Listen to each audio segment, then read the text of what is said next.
Fury FC is back in Dallas, and we have a banger of a main event on UFC Fight Pass as Otari Tanzalami takes on Guillermo Torres. But first, we get things started with some fun Andy and pro fights on our Prelims broadcast. Live from Gillies in the Big D, it's time for these fighters to unleash the Fury. And welcome in, I'm Rahil Ramzan-Ali, joined by the black belt himself, Michael Alexander, UFC veteran Alex Morono, and we are finally back in Dallas, and what a prelims card, Michael. Yeah, I love these home games for me. I'm from DFW, so I love this, and always the Dallas cards are amazing, and this one's no different. And Alex, amateurs and pros on this prelims broadcast, what a chance for them to show out and showcase what they have. Yeah, on a significant Fury-numbered card. I mean, they have such a great stage to make a name for themselves. They always bring the heat, so man, I can't wait for these prelims. All right, let's get things going and join the fourth member of our broadcast crew, the Fury FC Hall of Famer, the best-dressed man in MMA. Here he is, Wayne Leggett. We are live from downtown Dallas at Gillies. This is Fury FC 101, Tanzalami versus Torres. But first, please welcome to the blue corner for your opening preliminary contest, Mohamed Trawali.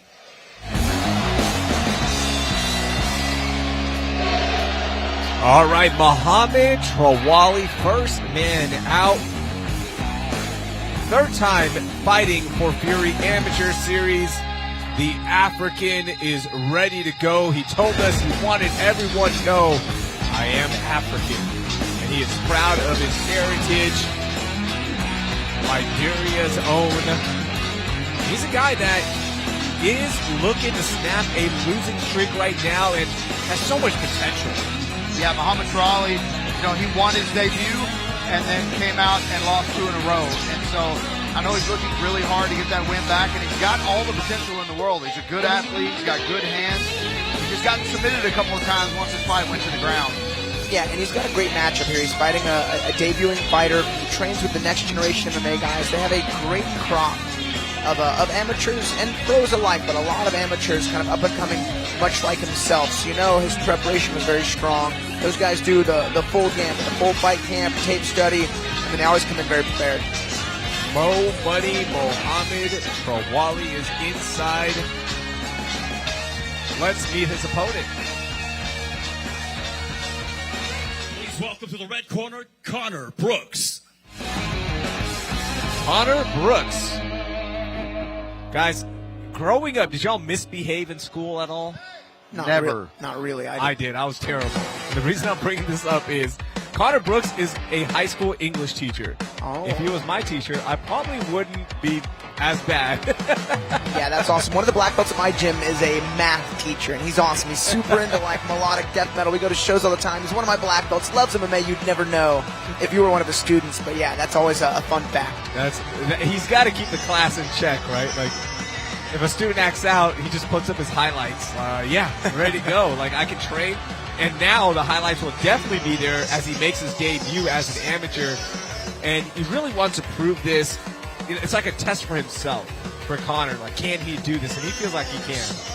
Yeah, he's been training long enough, and the fact that he's getting in here in this cage with this roster against a 3-fight veteran, that really says something about Connor. Yeah, he is 29, so he's good and mature, making his amateur debut. Definitely not too old for MMA by any means, but strong. You usually don't get guys, as strong, as developed, making their amateur debut. So we'll see if he can bring maybe that kind of extra physical presence into this fight.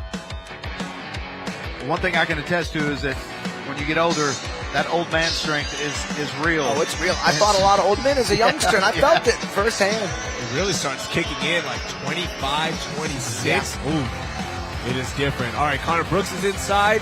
Let's get our introductions. Ladies and gentlemen, your opening preliminary contest brought to you by the Fury Unleashed podcast, available on Apple, Spotify, and YouTube, is scheduled for 3 rounds in the Fury Amateur Series Bantamweight Division. Introducing to you first, fighting out of the blue corner. This mixed martial artist stands 5 feet 8 inches tall, and he weighed in officially at 134.6 pounds. Fighting out of Frisco, Texas, by way of Liberia, Africa tonight. He looks for his second amateur win. Here is Mohammed Mo Money Trawali. And introducing his opponent across the cage, fighting out of the red corner. This freestyle fighter stands 5 feet 5 inches tall, and he weighed in at 133.2 pounds. Fighting out of Stephenville, Texas, tonight, he makes his amateur debut. Here is Connor Stitch Brooks. Your referee in charge of the action, Aladdin Martinez. All right, first fight ready to go. Amateur rules in place. We've got 5 amateur fights for you, and then we've got some pro fights coming up. Blue gloves for Muhammad and red for Connor. Yeah, it's only right the bantamweights get us started, because our main event's a tremendous bantamweight fight. Quick takedown there from Trawali.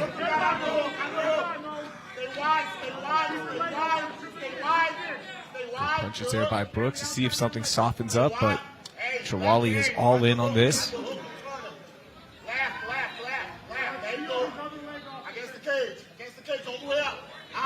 Yeah, Connor Brooks has the head of Trawali trapped a little bit. He's got the underhook on the left side. He's also got his head under that arm. Makes it really difficult to get his head out. Makes it difficult to posture up.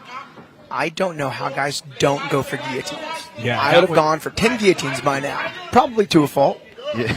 But, especially at that angle it was at. I mean, yeah, it's potentially super deep, and even pummeled that right arm underneath.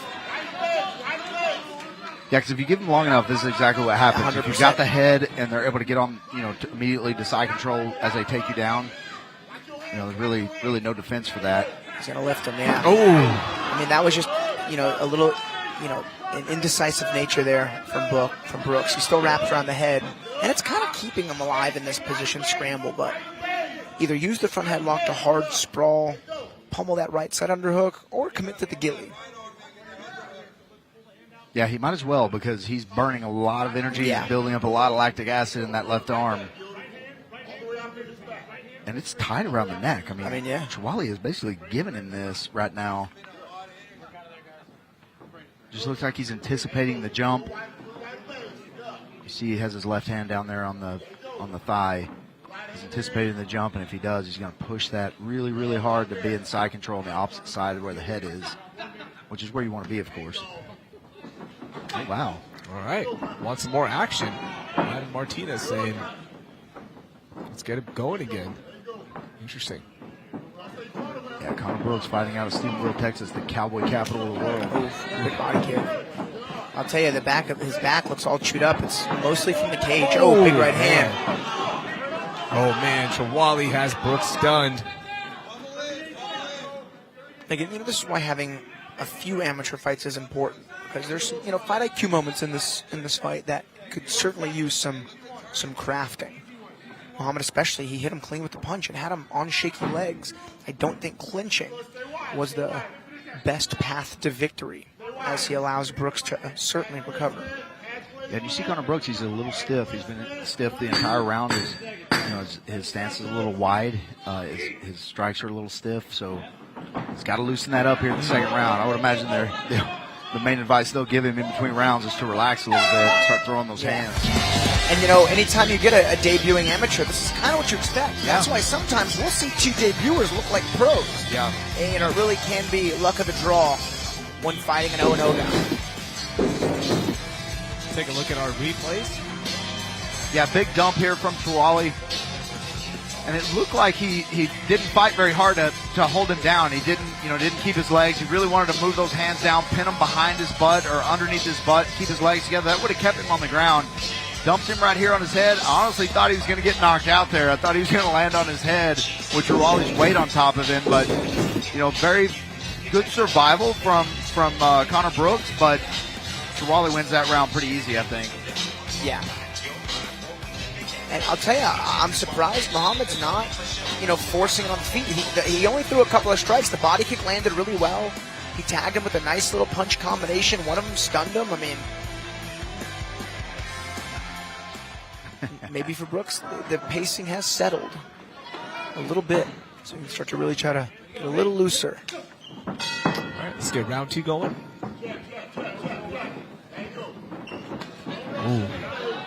Another really clean low kick there from Muhammad. Nice pinpoint right hand.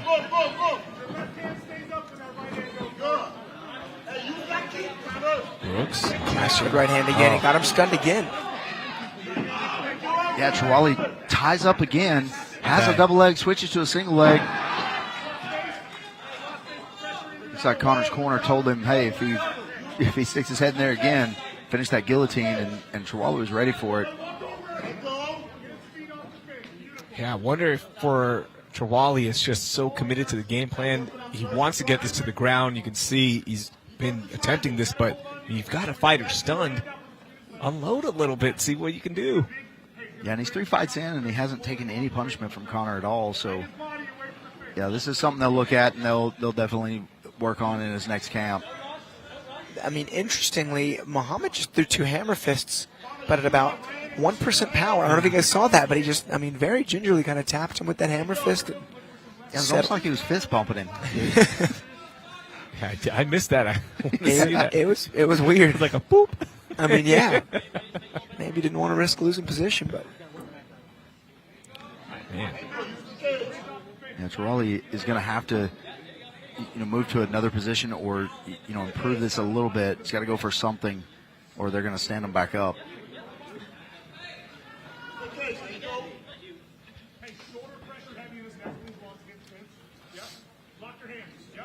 I mean, he's got a potential head and arm choke, does Trawali. He's going to have to go to mount and switch over to side control. Yeah, if he crosses those legs, switches those knees, gets across the other side, he's got the tight setup. He let Connor Brooks get that knee shield back in, but it's pretty easy to shuck off from that position. Especially when you have that really good chest-to-chest pressure. That's one thing you'll see really good black belts do, is they'll stay super tight chest-to-chest and have really intricate hip switches and angle cuts with their knees and just cut through good guards. 30 seconds left in round 2.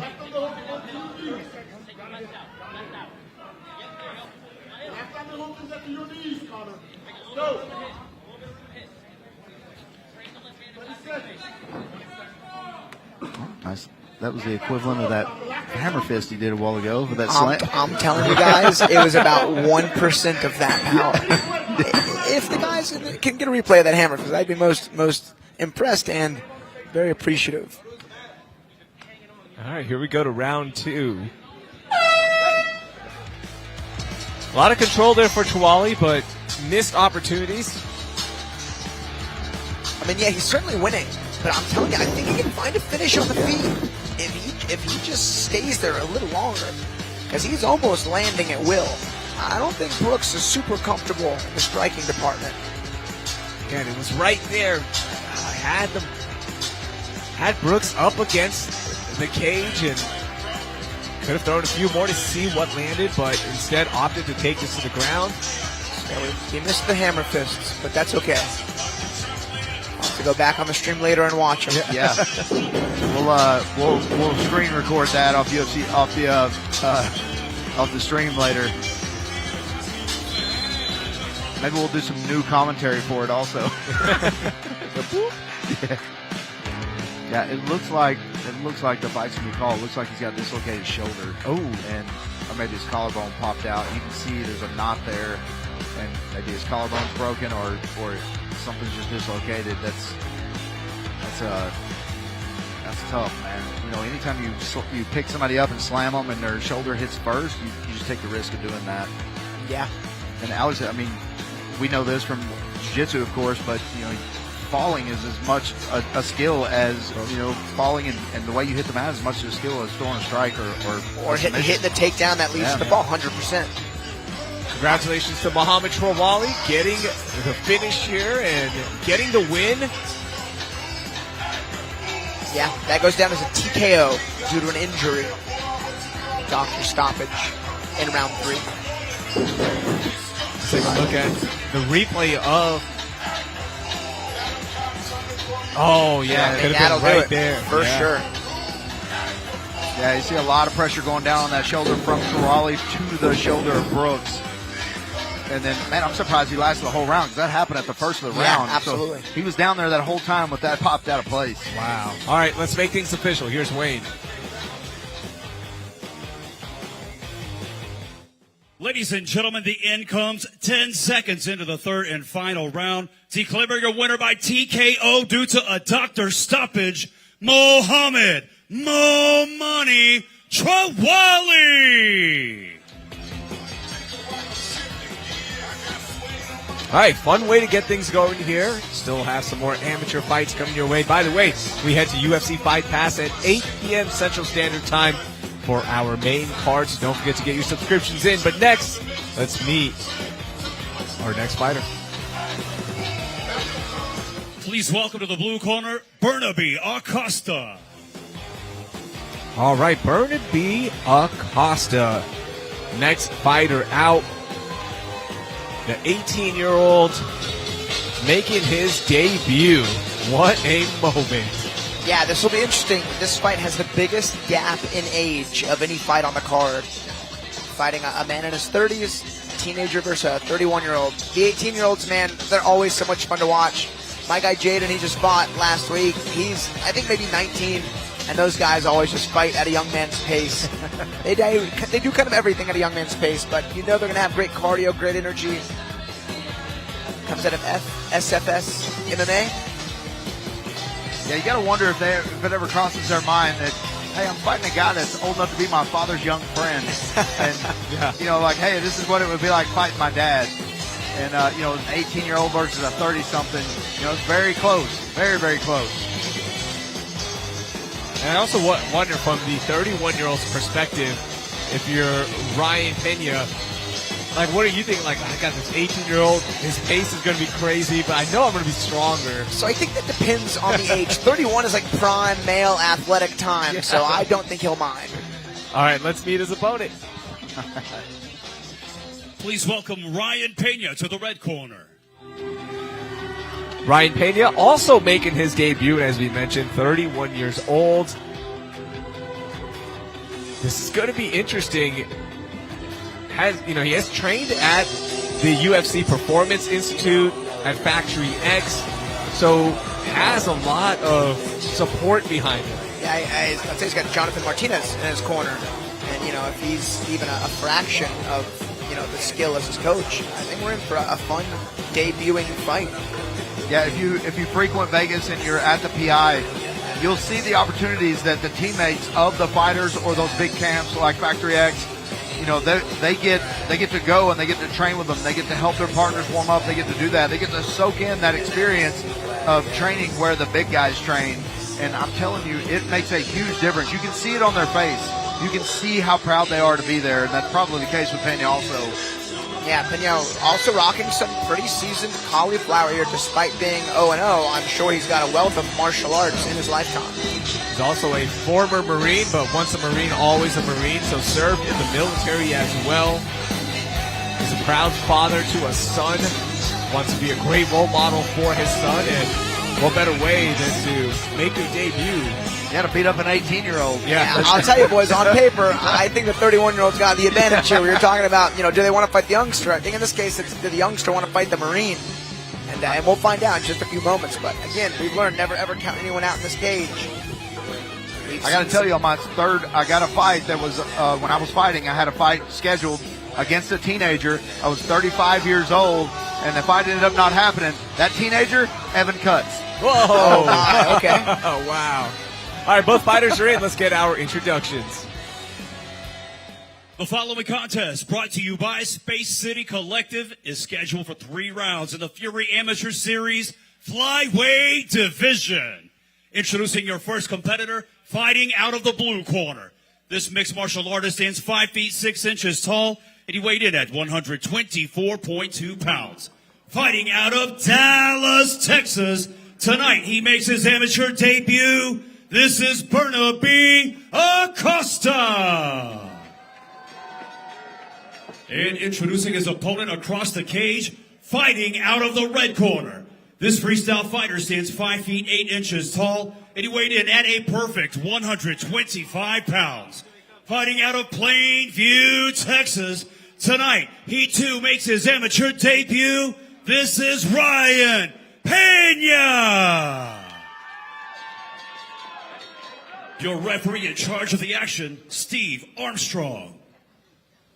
All right, Steve Armstrong getting his first action of the night. Second fight for us here on our prelims broadcast for Fury FC 101. Man, that Penal's a big flyweight. Yeah, he is. And even at 31, both these guys' age combined is not the age of the referee. He's still older. Costa coming out hot, landed a nice high kick.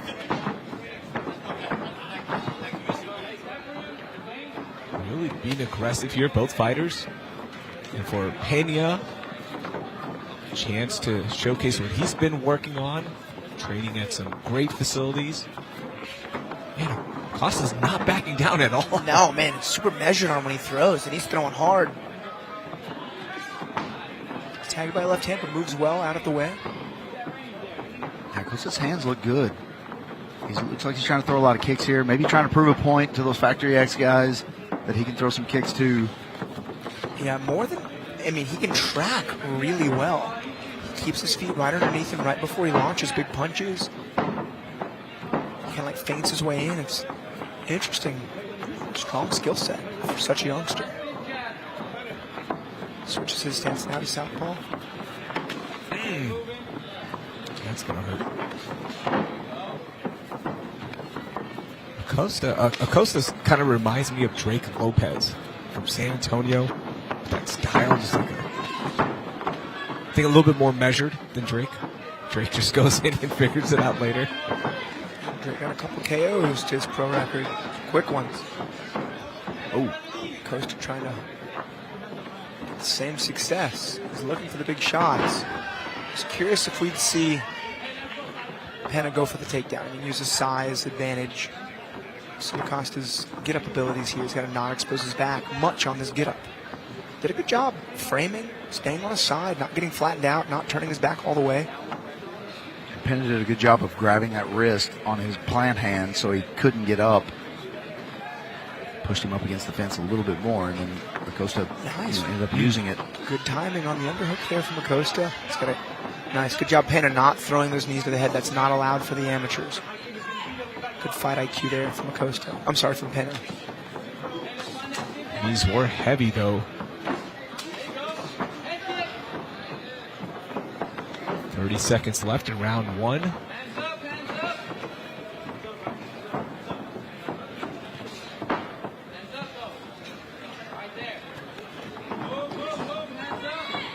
It's a great fight. And for two debut guys, this is so much fun.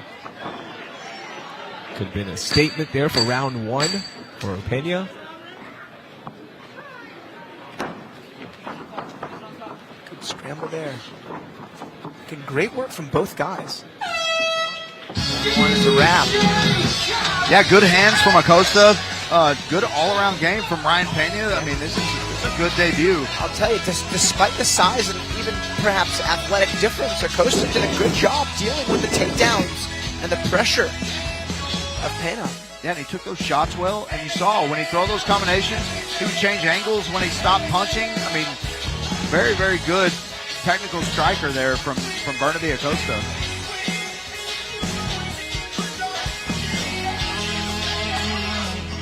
His spatial awareness could probably use a little bit of work there, but man, he let Pena get in on his hips just a little bit after a combination, but man, just some small adjustments. I mean, that can be fixed in the corner.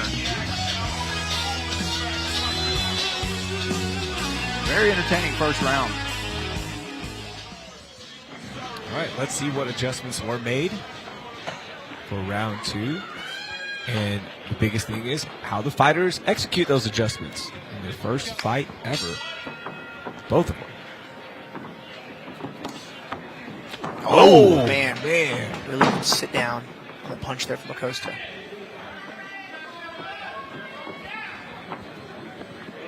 Yeah, I didn't expect to see this. Acosta, trying to do some fence work there.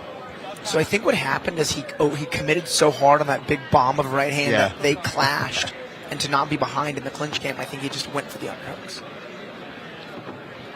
Bit of a Get the first cup blow. check. Acosta knew it too once it landed. Yeah, he backed off. He knew he made a mistake.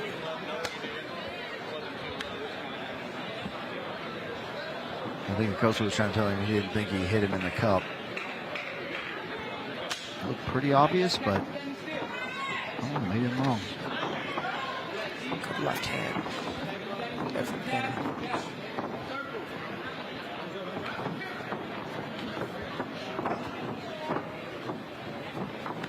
Oh, man. Good fake kick and go straight left hand. Acosta doing the right thing. Backing up, but never letting his back get to the cage. Oh, good right hand. He's out. Beautiful right hand. Body kick. Man, both fighters have connected with some powerful punches. Outside trip attempt there from Pena. You don't see those that often in MMA.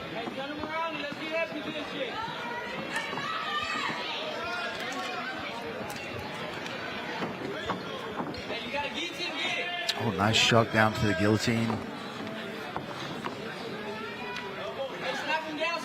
Acosta doing a good job of trying to wrestle out of this. I actually like that defense. Pull the choking arm in tighter and then try to roll your head and shoulder around it. Oh, man. Good body work there again from Pena. He's tacking that body a lot.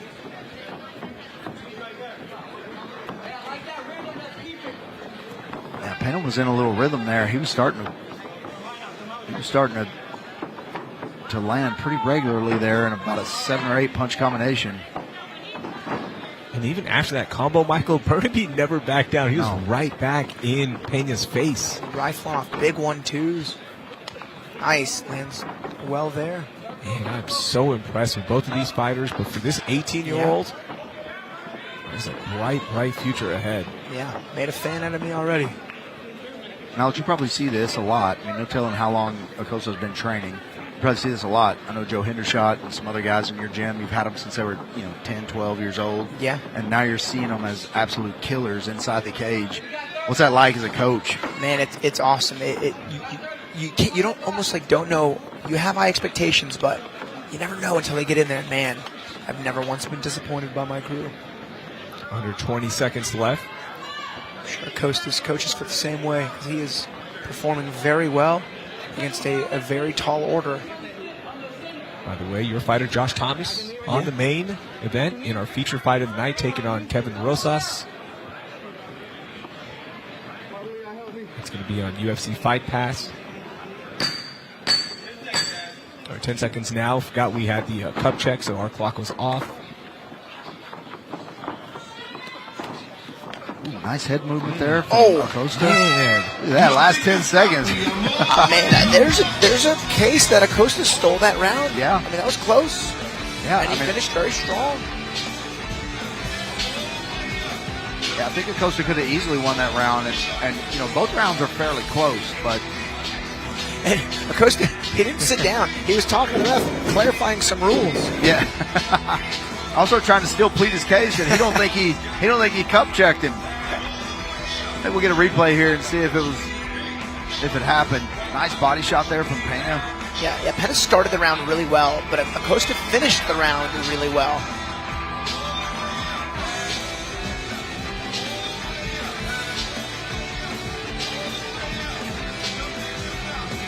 Man, Acosta doing a good job of adjusting his combinations as they're happening. Yeah. He sees the head movement of Pena, and he's adjusting that. He's throwing the jab. He's adjusting that number 2 based on the head movement, and man, he's landing a lot. Nice combinations there. All right, final round. Second fight of the night for us. Nice, good body work there. That knee did a little damage. First time we've seen Acosta take a couple steps back. And Pena with a hammer fist there to finish that combination. Acosta's talking to him. Oof. And even after that knee and those follow-up punches, Burnaby, Oof. oh man, looked like a Diaz brother. He did the short shrug. Mouthpiece comes out. That's the second time Pena's turned his back. When he got kneed, he turned around. Then when he dropped his mouthpiece, he went to go grab. He's got to be careful.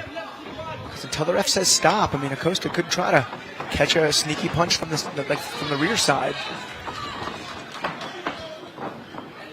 Big looping left there from Pena.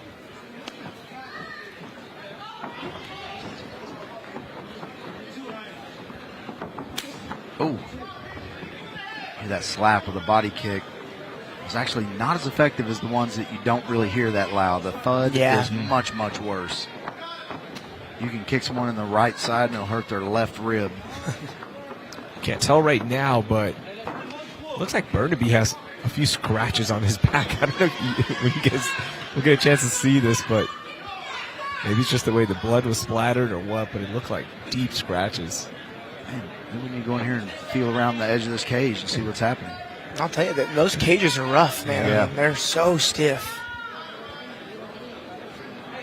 Even like, in the training room, those cages are used every day, so they get really kind of worn in and almost like loose. Yeah, he's talking about the reinforced knees. I'll tell you, Pena has been right on the border. Haven't seen any blatant fouls, but he's navigated around with a good left hand. That's been the best strike of Pena so far.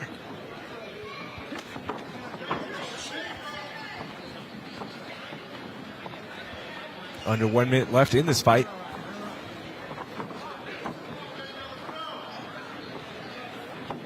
Now, what a competitive fight here for two amateur debuts here. Both showing a lot of skill, both showing great striking. See, that knee would have been fine to the head because he let the clinch go right before he threw it because they were exiting.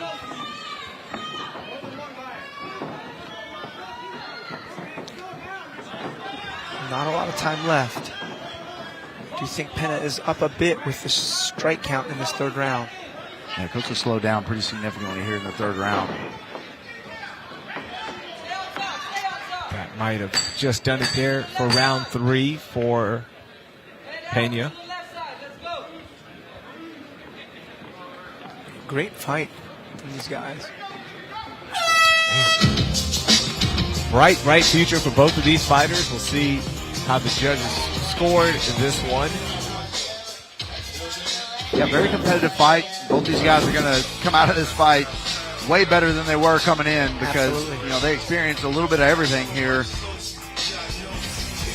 Acosta at 18 years old, big upside here. Even if he ends up losing this fight, man, it's just he's very, very good in here against this is a kid that's barely out of high school if he is out of high school, and against a grown man, and went in there and put it on him, especially in the second round.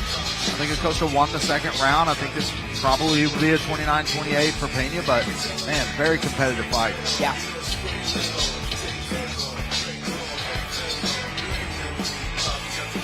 I'd like to see Acosta get matched up with another young blood 125er, and let him scrap it out. And yeah, Pena, bringing his crew in from Colorado. It's a dangerous group with a skill set to back it up. Really fun amateur fight. Very different from our first fight of the night, too. You can see these guys, despite being debuting fighters, had a real strong skill set. Good fight IQ. Yeah, Acosta reminds me of Cameron Smotherman whenever he was at that stage. Cameron was, basically no ground game. You could see that he could get up really well, and he's had really good hands. The difference is Cameron had that big knockout power, is that he could put people's lights out. And I think that'll develop as Acosta gets a little bigger and stronger. To his credit, he went for it. Yeah, big he did. punches. So, all right, let's see how the judges scored this one. Here's Wayne. Ladies and gentlemen, after 3 rounds of combat, we go to the judges' scorecards for your decision. Brought to you by Space City Collective. With scores of 29-28, 30-27, and 30-27, your winner by unanimous decision, Ryan Pena. Congratulations to Ryan Pena picking up that coveted first win as a fighter, making that debut. Both of these fighters, can't wait to see them back inside the Fury Amateur Series cage. What a way to get us going. That was a blast. And we'll keep things moving and meet our next fighter. Please welcome to the blue corner, Max Soul. Max Soul. SFS MMA getting double duty here. That's where Max Soul trains. And our youngest fighter on the roster, only 17. That we don't see very often. You see some 18-year-olds and 19-year-olds pretty regularly. 17, you got to get parental consent to the state to fight. You do. I know, because I had to get that letter signed when I was 17. Man, that is awesome. Yeah, and this kid is undoubtedly still in high school, so you know he was probably at school today, or maybe they let him take the day off, and after his English test, he came up here and started warming up. It's crazy to me. You know, I remember football practice, I remember track practice, but leaving school to go fight would be that would be another level. That's a hell of a absence note too, right? Yeah, that's right. Max is going to miss school today because he's going to be fighting later on. He beat up a grown man. Yeah. In front of an audience. The 17-year-old is inside. Let's meet his opponent. Please welcome Josh Jones to the red corner. Josh Jones. Also making, well, we have different. One note said that it's making his debut on Tapology. On our records, he's 1-0, but on Tapology, it was a debut. So we're going to go with the official one. He's 1-0, making the walk here for the Fury Amateur Series. Yeah, comes out of Fortis. Strong team, strong corner. Now, Alex, I know you train at Fortis during camps, but you said that y'all don't train with the amateur fighters. Is that right? Right. Yeah, the UFC guys mostly go with the UFC guys in your weight class. Gotcha. Okay, gotcha. You look at our tail of the tape, the reach advantage and the height advantage to 17-year-old Max Soul. That's why I don't do broadcasts with the amateurs either anymore. Yeah. They took it out of my contract. They said I was too high demand, so I don't know. Shout out to our guys, Jake Heffernan, doing the broadcast on Fury Amateur Series cards. Love it. Great job, too. Yeah, awesome stuff. All right, both fighters are inside. Let's get our introductions.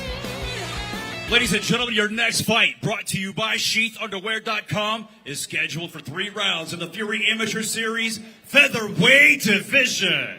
Introducing your first competitor, fighting out of the blue corner. This mixed martial artist stands 5 feet 9 inches tall, and he weighed in at a perfect 145 pounds.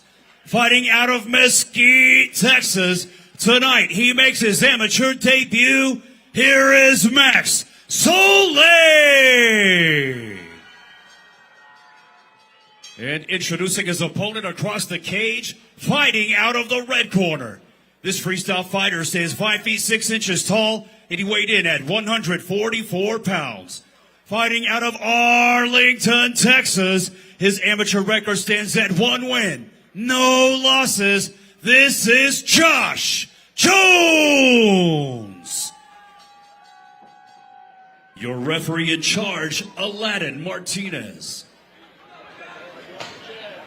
All right, let's get this going. The 17-year-old taking on the 24-year-old. I like this, main event showdown that we just got. A little stare down. I like this. Aladdin Martinez gets it. All right. Let's get it going. Max Soul, blue gloves, red for Josh Jones.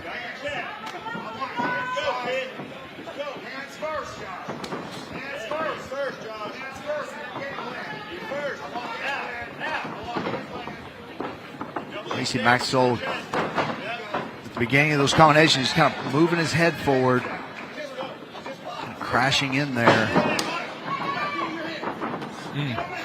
Good pressure there from Jones. He's paying off because Soleil's looking sharp and he's throwing hard.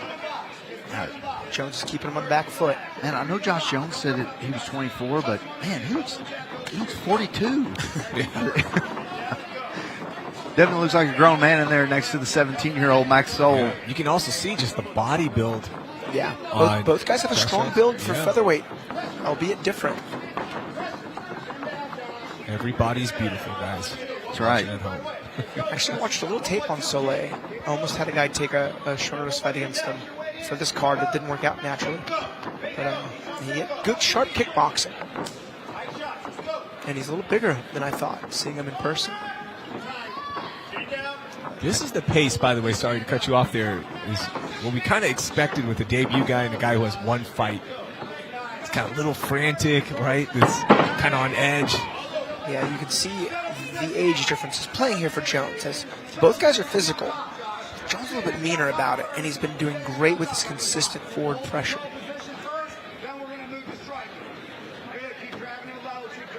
Yeah, when people ask me about the mindset of an MMA fighter, I tell them all the time, you have to learn to be mean without being mad.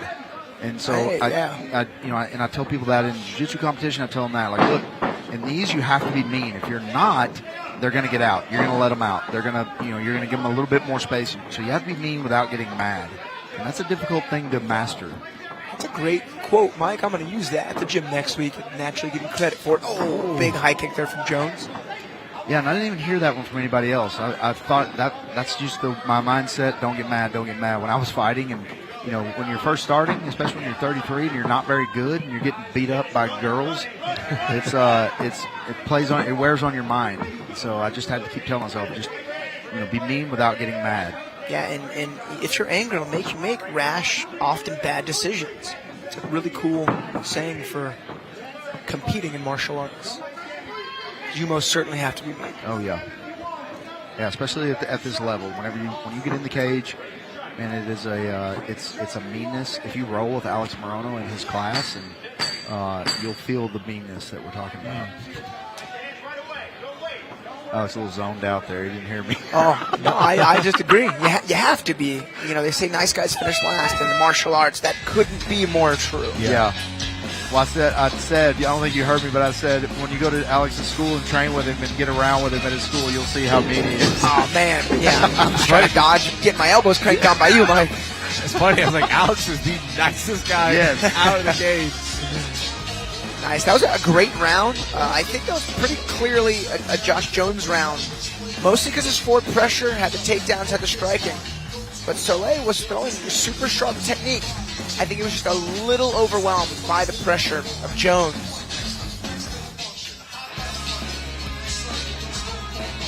Yeah, you saw Jones was just in front of just about everything that Max Soul was able to throw or everything that he tried. He was just a little bit ahead of him. And some of that comes, maybe with the maturity, maybe with the amount of time training. Who knows? But, a debut against a 1-0, and that one fight can make a huge difference in how it feels once you get in there, especially into the second round. All right, here we go. Round two.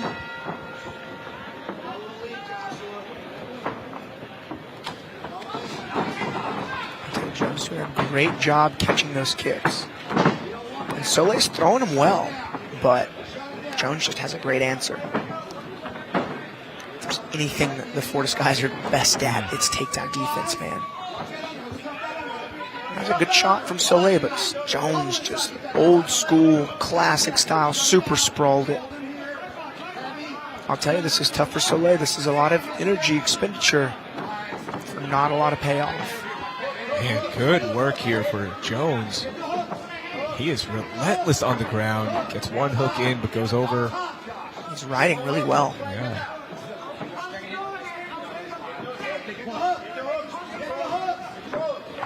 Yeah, you got to imagine the training partners that Jones has, just in sheer numbers of experienced training partners at Fortis probably exceeds what Max Soul has. I'm not saying he doesn't have great training partners, but man, just to have that many and have that many experienced fighters in that camp, it's got to be valuable. Yeah, absolutely.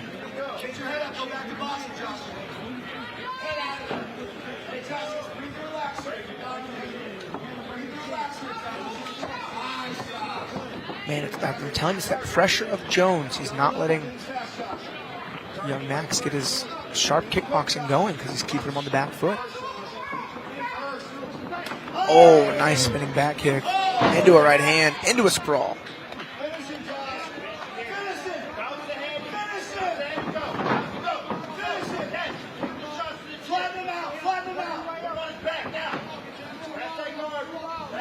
Super coachable to his Jones. Yeah, and I think it turned up the urgency for Jones, hearing Coach Safe tell him to finish him. It also turned up the urgency for Max Soul because he was like, uh-oh. A barrage is coming. He did a great job of mitigating that damage there. Ooh, nice front kick. Yeah, that's the thing with the acoustics here in Gillies. There's no second level here, so the sound travel, like you can hear everything, which is awesome. Yeah, we've been in here before, you know, for a main card and a main event where it was deafening. Like we couldn't hear each other talk, we couldn't hear ourselves talk. It's this is a very loud venue, and it sells out every time we come here. So always full. Yeah, Gillies is always fun. Nice. Soleil stays upright on his feet. Jones just relentless though. And this is challenging for, you know, like the corner of Soleil, because Soleil's not doing bad. He's got sharp technique. He's just, again, getting overwhelmed. Because Jones's pressure is really negating the striking of Max, which is, I'd say, is the strongest, sharpest skill. And then every time he shoots, he's just getting super sprawled on.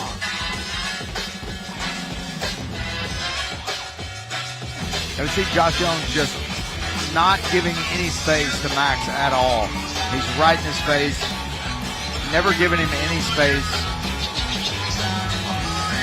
Wow, that was a big shot there. And you see, I think that took the breath out of Max. That was a desperation sprawl there. I didn't think it landed at first, but man, that was right on the liver. Yeah, he might still be feeling that one tomorrow.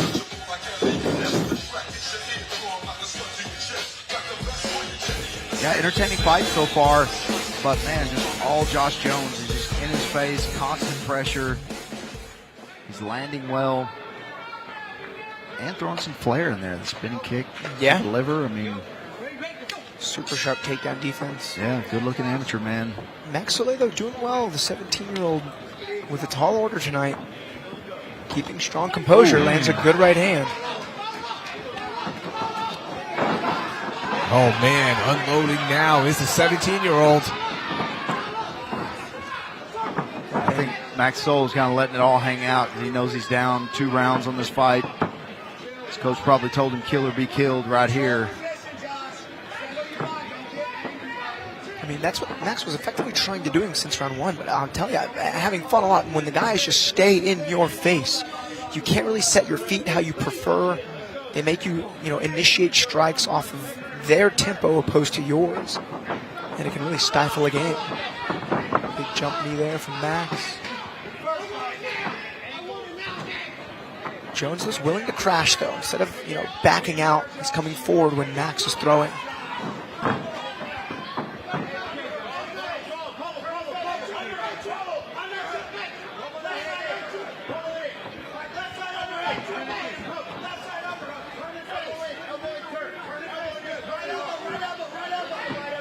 Yeah, I think this is a display of the difference in strength between Max and Josh. Josh, the shorter of the two by quite a bit, but the stronger of the two, it looks like.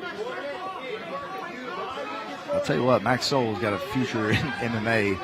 For a debut to fight a guy like this and, fighting this well, and especially in the 3rd round, come out there trying to, you could tell he came out in that first minute of the 3rd round trying to finish this thing. Yeah, and he's got good striking, and he's big and physical for the weight class at only 17. I think just stylistically, he got pretty unlucky having to fight Josh Jones here. Jones is, built kind of like a tank, shuts down the takedowns really well, and he's not afraid to throw back. It's a big part of it.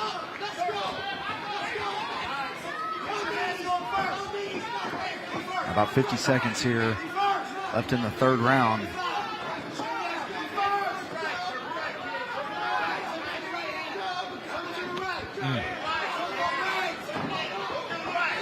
Nice 1-2 there from Max. Josh's corner bleeding, go to the right, and that was probably the first time he didn't listen and did catch a punch there. Nice little level 2 defense. The sprawl worked a bit, but Max got his hands together. So Jones digs that right side underhook to elevate the lock as high as possible, trying to free his hips. Successfully so far. And that's just the physicality difference between these guys. Man, what a fight. Yeah, good fight.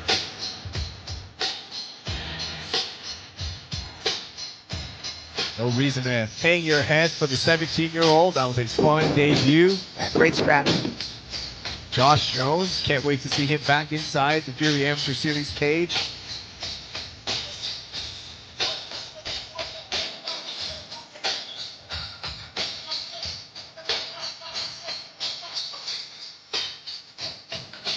Yeah, nice third round here. Better third round than any other round for Max. So as the fight went on, and as he kind of developed that killer instinct out of necessity to try to finish the fight in the third, he looked much, much better.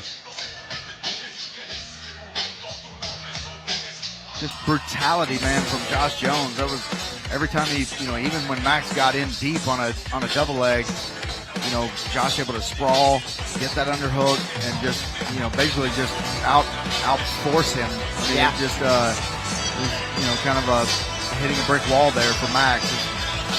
It's very, very nice for Joshua Jones. Nice win here if he gets the nod, but I think he's got it. All right, let's see. 27. Yeah, See how the judges score it. Here's Wayne. Ladies and gentlemen, after 3 rounds of combat, we go to the judges' scorecards for your decision. Brought to you by SheathUnderwear.com. With scores of 30-27, 29-28, and 30-27, your winner by unanimous decision, Josh Jones. Congratulations to Josh Jones picking up the win here in Dallas in front of the hometown crowd. With that, we have 2 more amateur fights for you. So let's meet our next fighter in just a second. As we figure out the camera that we're all good, here's Wayne. Please welcome to the blue corner, Angel Sarabia. Angel Sarabia, first time fight for us here at Fury Amateur Series, coming in with a 1-1 record, and he's coming off a win, Michael. Yeah, coming off a round 2 knockout in his last fight after losing his debut by rear naked choke. Both fights finished in the second round, one getting finished and one him finishing. So I'm sure he's ready to get that record back up on over 500. But 2 fights in, I mean, we should see at 26 years old, we should see a loose and experienced amateur here. He competed in Muay Thai fights 8 times before starting his MMA career, so should have a really good stand-up background. His day job, he's a plumber. Like it. Sometimes when those pipes are stuck, you just do a shin conditioning drill to start kicking it. Like you see those Muay Thai conditioning drills, man, out in Thailand. They'll just kick the coconut tree. Yeah, he'll have the height and the reach advantage. But who's going to try to put to use with that striking skill set that he brings to the cage. And by the way, SFS MMA once again, 3 fighters in a row for them. Busy start.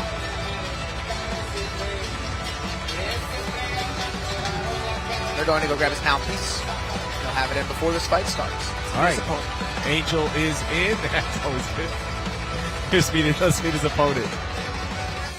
Please welcome to the red corner, Carson Castro.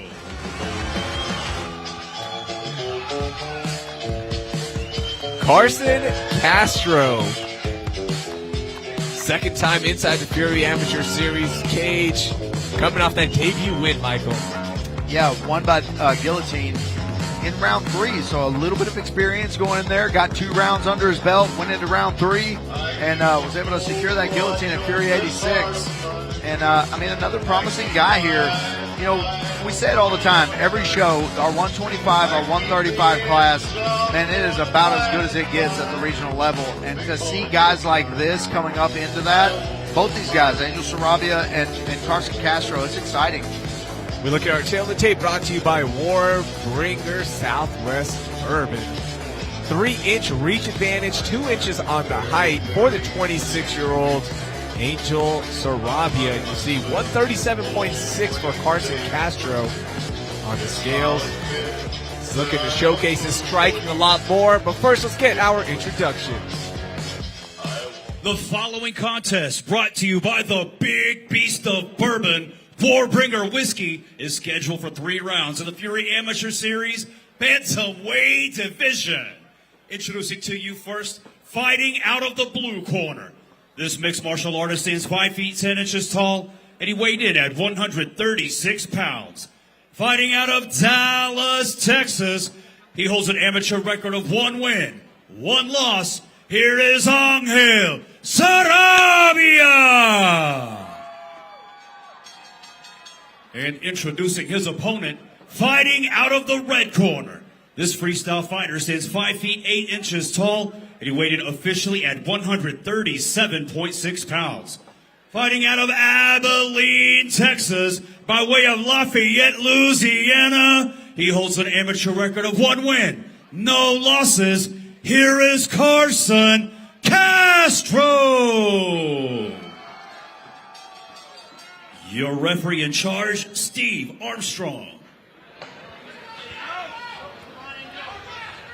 All right, let's get this one going.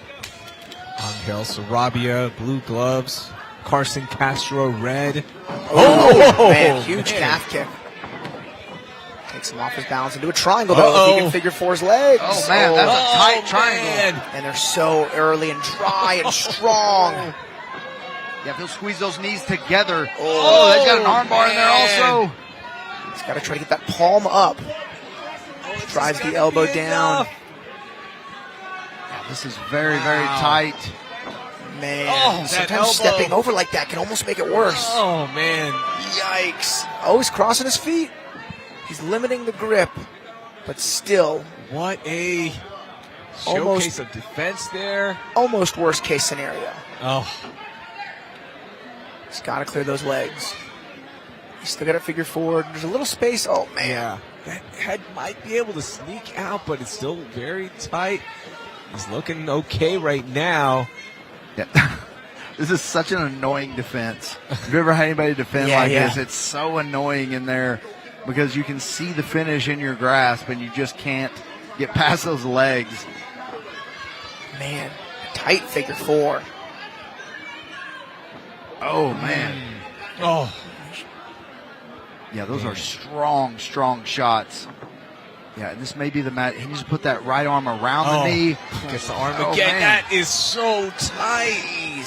You got to grab the wrist and get him palm up. Yeah. If you can get that palm to the ceiling, it just drives that elbow. Oh man, there's a tap. Wow. I think it's just looking at his elbow. Oh. Maybe not. Hopefully not.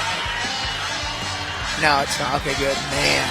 Oh. Man, what a finish. That was brutal. And then he got dropped from a calf kick. It knocked him off balance. Still, though, knocked him down from the low kick. And then he followed up a little too aggressively and got caught in that triangle. Really did everything in his power to try to fight out of it. But ultimately, it was that triangle armbar. Forced the tap. Did he ever get his mouthpiece? Yeah, he did. Oh, that elbow is going to be hurting tomorrow if it's not already hurting. Big low kick. Takes his footing out from underneath him. Falls into this triangle. Yeah, those long legs, man. And they were almost too long at first. Yeah. Saw some space in there. But man, able to keep that arm in there. I mean, good defense at first, but man, once he has both hands on the top of that wrist like that, it bent the wrong way. Like that's what made him tap is when I don't know if the elbow dislocated or if the arm broke. Hopefully neither. But man, that was a nasty, nasty wrench. Oh, let's make this official. Ladies and gentlemen, the end comes. 1 minute, 39 seconds into the very first round. Declaring a winner by tap out due to an armbar, Angel Sarabia. Angel Sarabia, man, what a finish.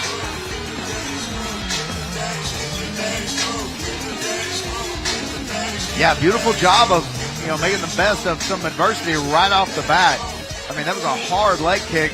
I wondered if he, I noticed on the replay his foot didn't hit the ground, but I wondered if it broke because maybe he stood on it and then it wasn't there, but not the case. All right, one more amateur fight to go. Let's meet our next fighter. Let's do it.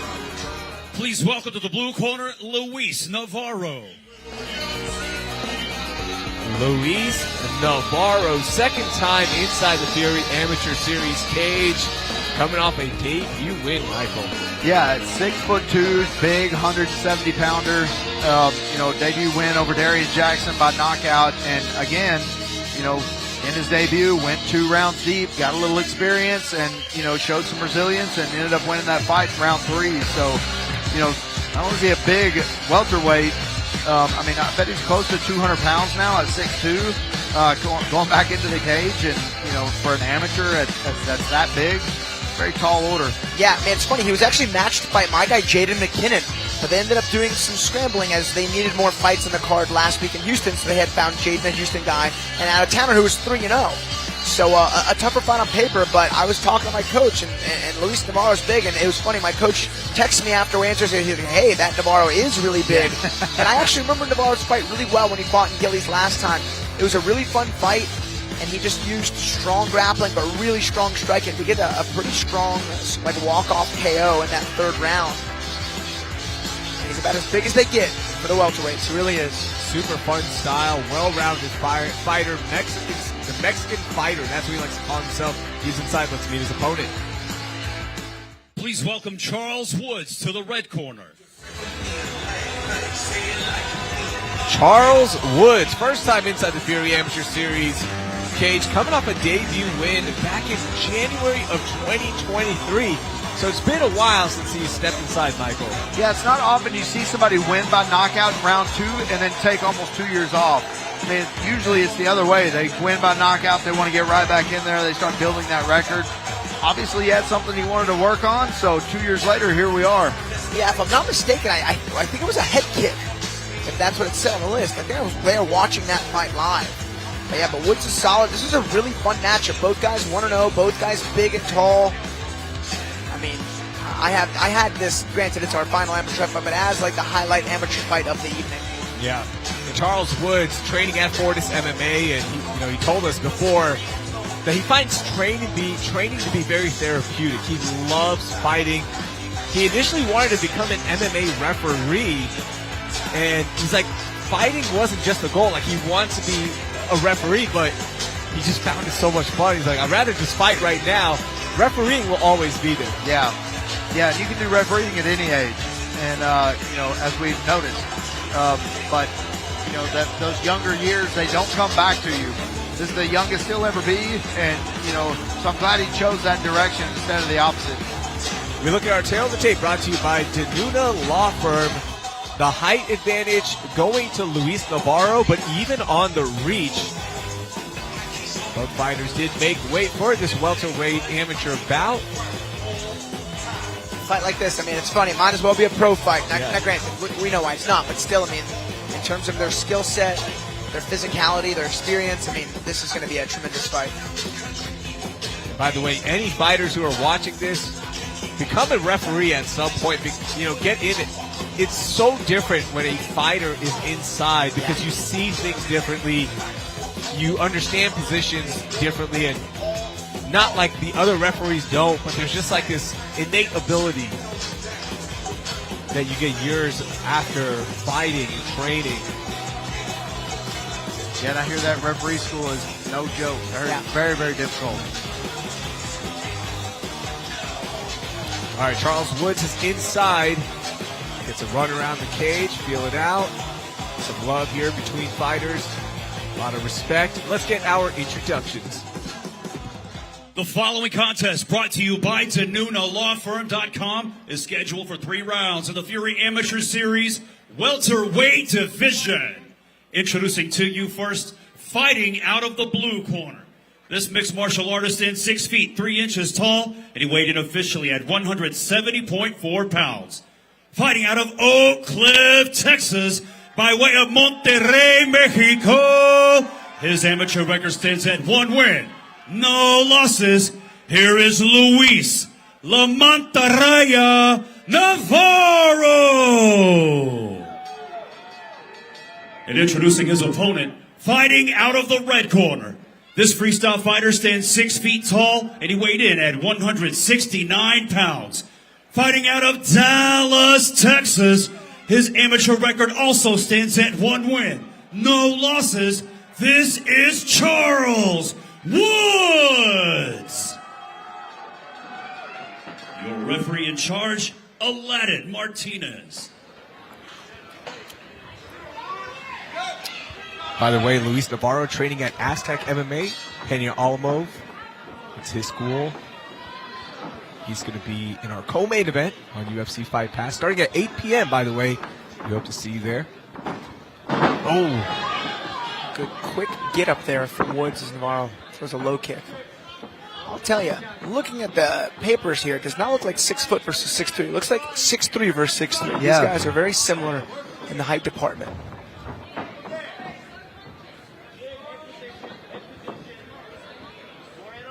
Maybe Charles Woods is pulling a Trayvon Coker, lying on his height to make us look bad. Trayvon, if you're watching. We're on to you. Yeah, we're on to you. Mr. 5'8", right? Or 5'6". It's like a good 6-footer.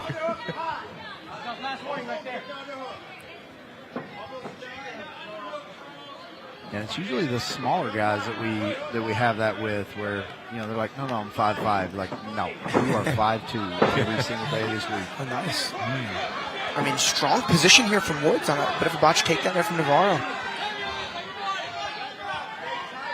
We did see Navarro get out of some nasty spots in his debut.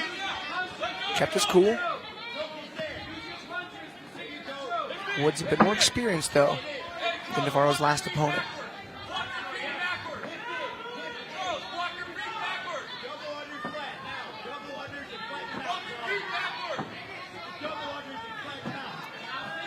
Man, Charles Woods is a big guy. Good work there by Navarro to get out of that and stand back up. Yeah, very nice technique there. 2-on-1. Kept it all the way around until he was facing his opponent, just like you're supposed to. Very nice. Uppercut to left hook. Nice front kick there from Woods. Oh. Yeah, it was. I remember watching him get that head kick KO in that debut of his.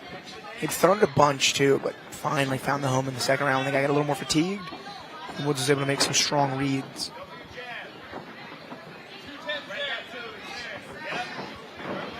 Oh, good left hand. Almost was a counter punch from Woods as Navarro looked to put a combination together. Came up a bit short.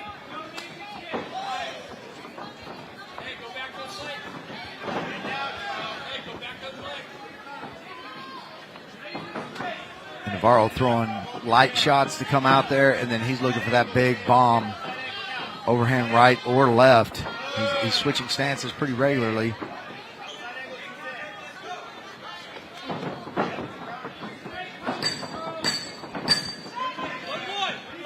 Seconds left. Nice little check hook. I'll tell you, the counter striking of Woods is really sharp. This is one of those battles where it's like precision versus power. Precision's winning. Yeah, you can see Woods just waiting for an opening, taking his time. Looks calm in there. It's funny, I was so curious. Some guys stand in between rounds, some guys sit in between rounds. One time I saw a guy lay on his back with his feet up on the cage in between rounds, and that was in the Contender Series. So I actually had a fight where I was like, I'm doing the science. After round 1, I stood up. I felt okay in round 2. Then after round 2, I sat down. And I actually felt a little bit better after sitting down. I think it may be a preference thing, but fighters out there, try both. See what works better for you. You got to try to lay down and put your legs up. No, that's too weird. You got to do it. Yeah. Your next fight, you have to do it. Maybe just try something totally different. That's how you go viral, Alex. Come on. Yeah. You gotta do I'm it. not looking to go viral. Yeah, he lays on his back, puts his feet up on the cage, and they put high heels on it. Sneak a book into the bucket and then lay back and just Talk with these amateurs into doing that. Yeah. I'm a tenured veteran. These guys right back to it. Oh, man. Woods coming out, landing on 2 combinations in a row. I mean, guys this size and this sharp, either one of them is 1 strike away from winning this fight.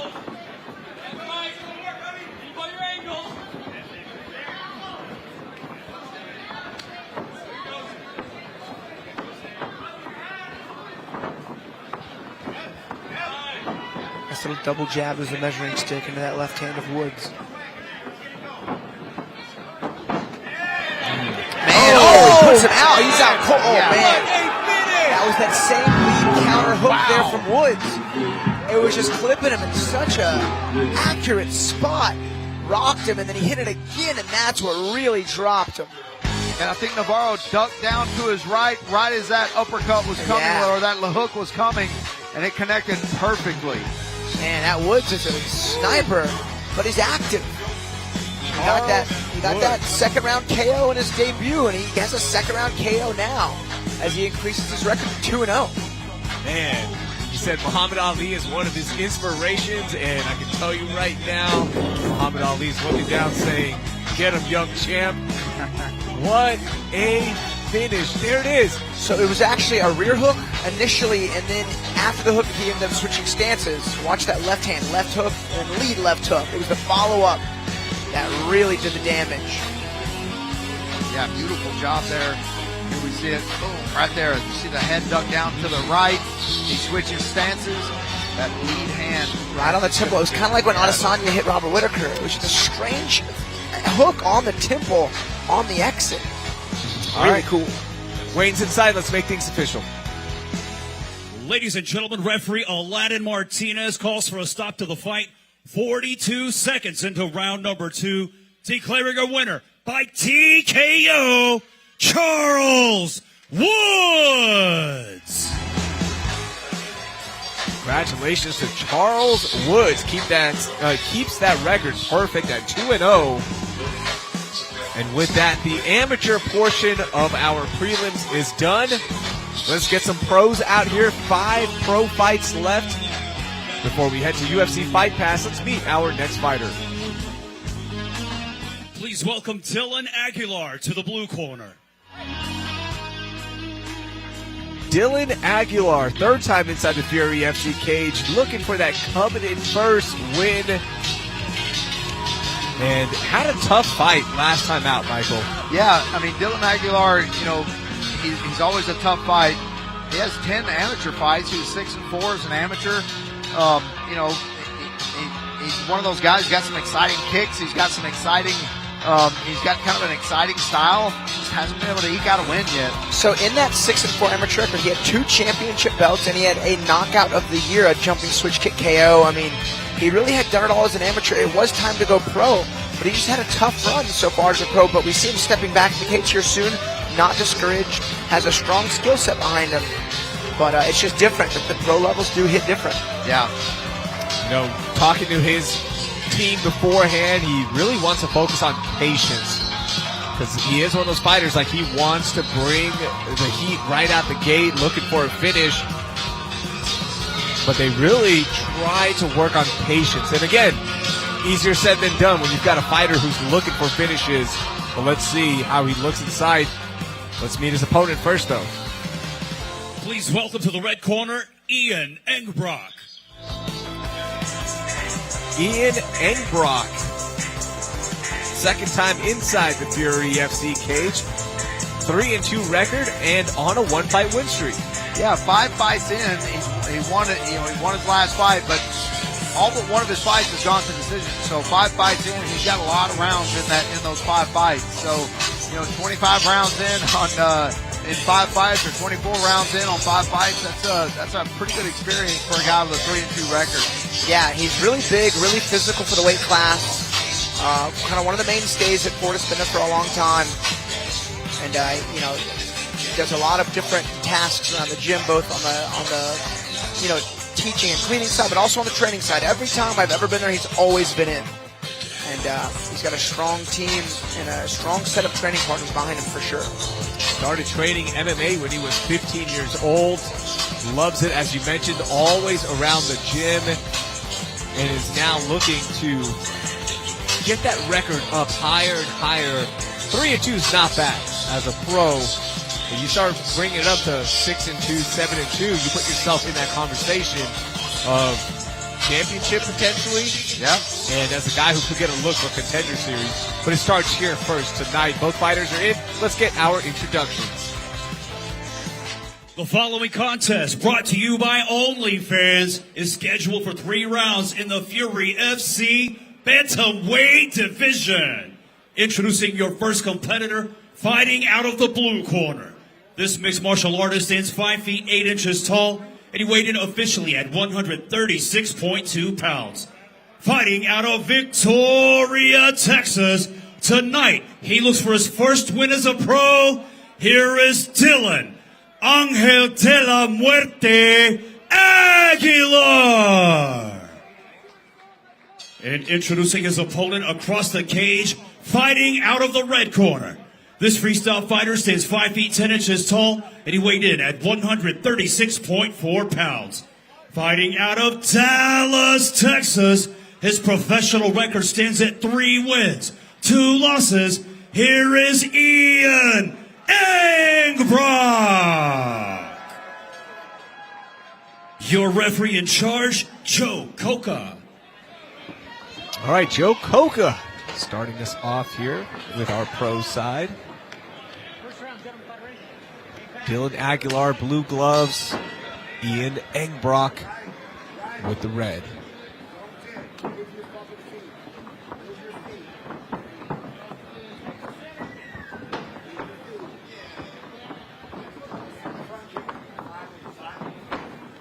This guy's pretty measured here to start round 1.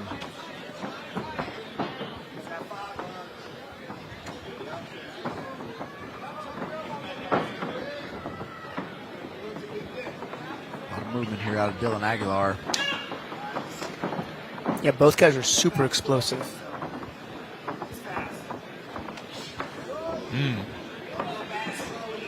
Aguilar can fight from both stances.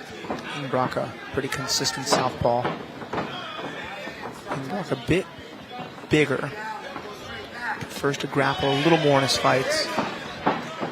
But we've seen Aguilar fight some good wrestlers in his amateur days. Shut him down.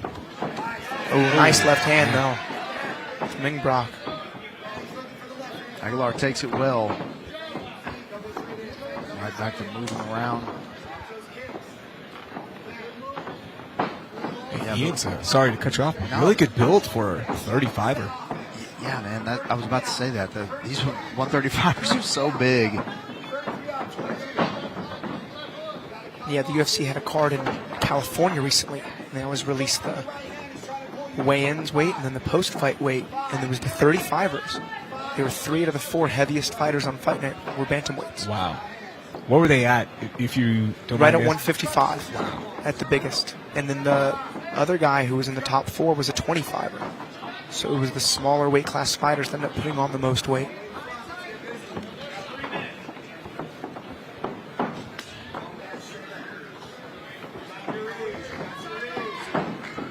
When you fight such explosive guys, it can be hard to, step in and even throw a jab. Just because anything coming your way like that just has some real steam on it.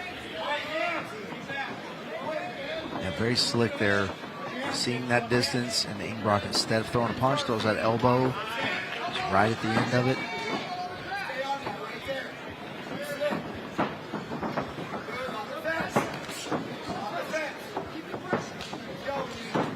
Check there from Engbrock.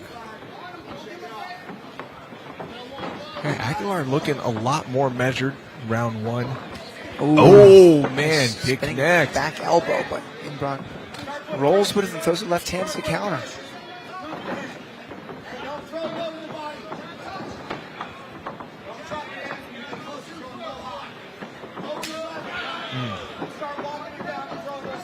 some redness in the right eye of Aguilar. There's in that first left hand. Ian.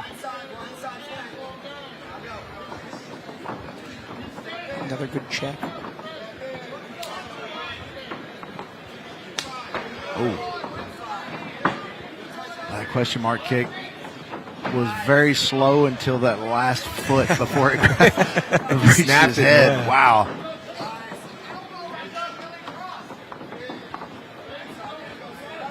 It was a good straight right to the body from Aguilar, but it got countered with a sharp left hand, almost like a shovel-style uppercut.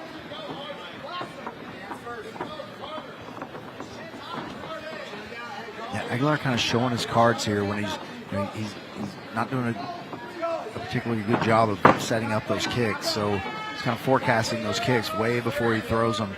You see him switch his stance. Ingbrock picking up on it immediately. So it's very important to throw. Oh, that was from a check. He checked that kick. Oh, man. I think that checked kick hurt Aguilar. It hurt me. That was the third one. That was the cleanest by far. 45 seconds left to work with this for Ian. Man, sometimes you throw those round kicks and they get checked and it hits that big muscle right on the side of your shin bone. Oh, big high kick. Yeah, notice Aguilar fighting southpaw now.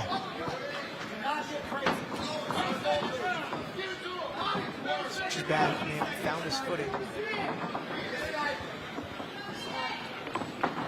Yeah, when it hits that meaty muscle on the side of that shin bone, man, it just makes that foot feel, makes the toes feel very, very heavy.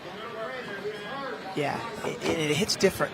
The calf kick wraps a little more around the back of the leg, whereas those check kicks, it hits the muscle right next to the shin. I'll tell you, I dealt with that a lot in kickboxing the last several years, and it'll make you want to puke sometimes. It hurts so bad, it's so weird. You know, you're building your nerves and your bones.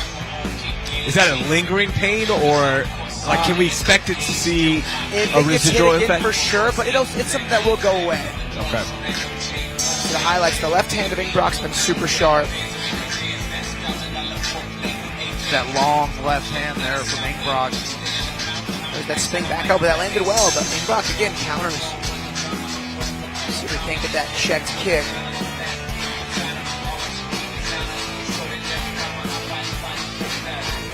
Yeah, right on the check. You can see he didn't put his foot back on the ground. I always spot a nasty check. I watched the fight once, and it was an open stance, and the guy threw a kick, and it was checked, and no one really mentioned that. And I was like, that guy's leg is hurting. His leg was broken. He couldn't come out in the second round. Wow. Round two.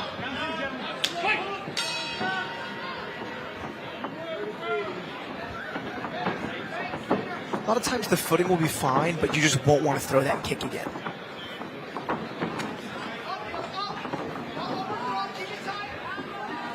I think the patience of Ingbrock's kind of paying off. He's able to pressure. He's staying just out of range.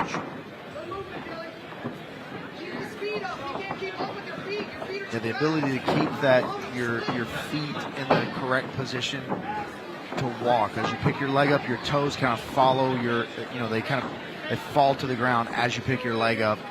That's where the wear and tear comes from, and that's where the the confidence comes from, or lack of confidence comes from, to throw those kicks later on. It does wear you out. Oh, big right hand there from Ingbrock. Yeah, Aguilar threw a body kick as Ingbrock stepped in to throw the jab. Good left hand, landed flush. Snap the head back of Aguilar with that one.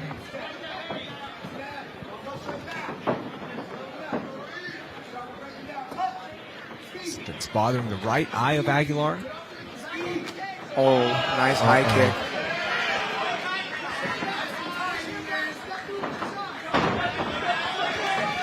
Yeah, good stuff there from Ingbrock. He's got the neck there.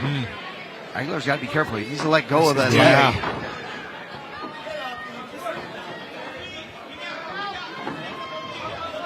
Nice job by Aguilar. Ingbrock, man, just staying in strong position, staying square to his opponent. Very nice. Does that duck under now. Aguilar's in some trouble if he doesn't get out of this position. Yeah, Ingbrock big and physical. absolutely jumped on that moment to get some back exposure as he's got that wrist ride on that left side. And you saw him tighten up that around the knee so that Aguilar could not escape this position. Angle is a little off. The elbow's a little high right now, but If he can, he's got to try to sneak that left hook in. And that'll just kill the ability for Aguilar to kind of twist into the choke, relieving the pressure. And if he can get his arm around his neck again, he was in a good position to kind of pull him and have that bottom hook because the right leg is on the inside. So pull him to that side. Now that's the bottom hook and increases the likelihood of finishing that choke. It's the bottom one that's most important. You can finish it with one hook in. You got to kind of tighten down on those hips, but this is a power guillotine here. He's got the arm in. Aguilar doing a good job because if he exposes both sides of that, lets him get his hands together, it's going to be very tough to get out of in this position. Yeah, if he wants to really threaten with his guillotine, he's going to get that left leg around the waist. He's kind of using it to control. I like his patience here too. He didn't go for anything. He didn't try to jump anything. Good feel for his position. He's prioritizing correctly. And Aguilar needs to sell out to stand up in this position. 130 to work with this. And again, this is a position where, he could fall to this side, and then that's going to be the bottom hook now. He's got that cement mixer. He's going to try to get him to try to escape the other way, and then he'll be able to put that other hook in. He's doing a good job using that right hand as a post to elevate his hips so he can try to swing that left leg in position. Yeah, beautiful job of that broomstick with the right leg to make sure there. Now he's got both hooks. There it is. That was good diligence. It took him about a minute and a half to complete the back take. Yeah. But he got it, and he did not lose position to process. That's the risk. A lot of ride time on top for Ingbrock. Watch out for the triangle. We saw that earlier tonight. Very similar scenario. He's got to clear his head. If Aguilar can figure four his legs, Ingbrock's going to have a real problem to deal with. 30 seconds, yeah. Slip that elbow to the inside. Aguilar's going to cut that angle for the armbar. Get that left calf and hamstring over the head of Ingbrock. You may feel that it's not quite sharp enough of an angle.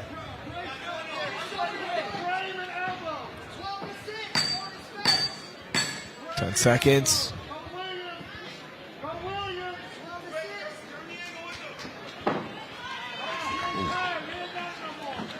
Big ground and pound there from Ingbrock. A couple little good hammer fists there to finish the round from Aguilar, but I think a clear cut. Both rounds pretty clear cut for Ingbrock. Take a look at our highlights for round two. Importance of keeping your hand up there. That was a good flush high kick. Landed well, but Aguilar's hand was nice and high, absorbed most of that kick. Yeah, you saw in that takedown, Aguilar, not throwing anything in the face. He's just kind of lean into that takedown. It's not likely you're going to get those, against a guy unless he's incredibly fatigued, and you're not. And so, he's got to set those takedowns up just a little bit better. Got to throw some feints in there.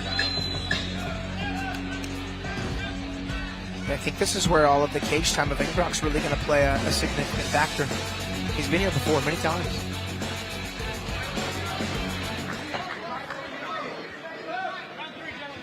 All right, let's see what round three has in store for us. First pro fight of our prelims broadcast.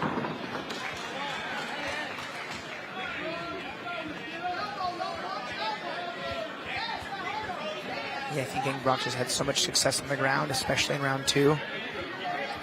Took this fight where he had the best chance of not only staying safe, but winning. He got him down within about 15 seconds. And Aguilar did a pretty good job in the second round of staying out of trouble in those bad positions.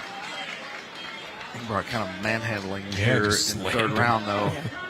This is And Aguilar's not a particularly small bantamweight. No. It's just Ingbrock's huge for the weight class. Yeah, he might be one of those 155 pounders that you talked about earlier.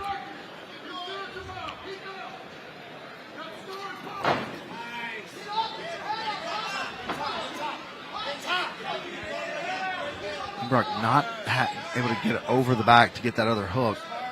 It's a little bit far for him. It's just that Dylan keeps going 2-on-1 and draping the arm across, and it's making it really challenging as the upper and lower bodies of Ingbrock are just not really able to sync up because he's rotating that arm.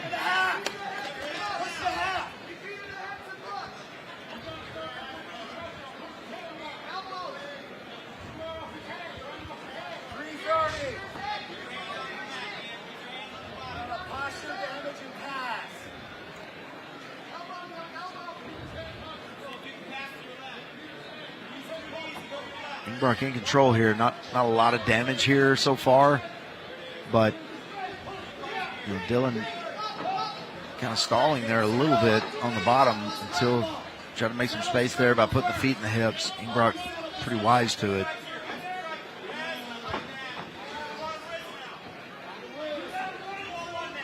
And positionally, Ingbrock has been perfect this fight. Man, and you can see that collegiate wrestling influence the Fortis team has from Crutchmer and Piccanini and Jacoby. Just the way these guys were able to trap that leg and ride them in turtle. It's kind of how DC fought. He didn't really ever take guys' backs that often until they were tired and broken. He'd ride them in turtle, mat return them, their back on the ground. Really sharp skill set here from Ingbrock. A bit of a new wrinkle in his game. They call it riding, and it's a real issue if you don't have an answer for it.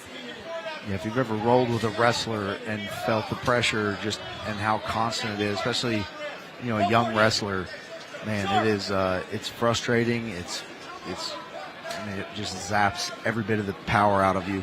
And the goal, the technique is to make them carry your weight. There's no long-term position you're looking for. Yeah. It's just to make them carry your weight, to ride them out and fatigue them until they have nothing left. Then in wrestling, you pin them, but in MMA, you take their back and choke them or pound them out. I remember watching a DC fight a long time ago, and I'm like, why is he not taking his back? But then he did the next round and choked him effortlessly. And I'm like, oh, he was getting him tired. Yeah, so I actually went down a real rabbit hole of strategy and wrestling. And riding is a real aspect of it. You see a lot of high-level modern jiu-jitsu guys do kind of a similar tactic in these submission-only matches. The first half of the match is just to fatigue their partner, and then they really go for those kill shots. Let's see if Ingbrock can find a finish here with 120 left. Does he zap the energy of Aguilar enough to see if something opens up? I saw him threaten a guillotine earlier. This would probably be the time to go back to it. He's got his hands together. He's got to get that left leg around the waist. Jump and guard in the third round when you're so slippery is usually not a great play. And Ingbrock knew that, so he changes levels and isn't on a double leg. Yeah, but he's going to turn that shoulder just like that. Going to come duck right out the back.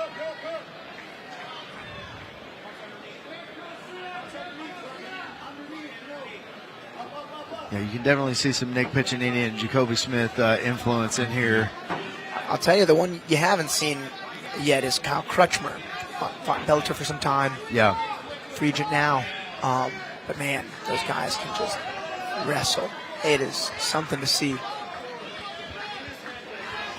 Horrible to feel in the best way possible. Yeah. Yeah, Aguilar landing a few elbows here. 10 seconds left. Some YOLO elbows. See if something connects. If you can loosen up that attack of Ingbrock, because that was all Ian in round 3. Yeah. That was total control.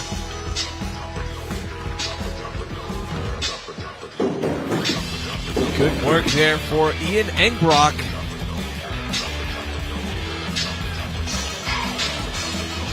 And we saw some good things from Aguilar again this time. And, I just think as the fight wore on, he saw his strategy wasn't working, so he tried to change it and tried to match skill for skill with Ingbrock, and it just wasn't there.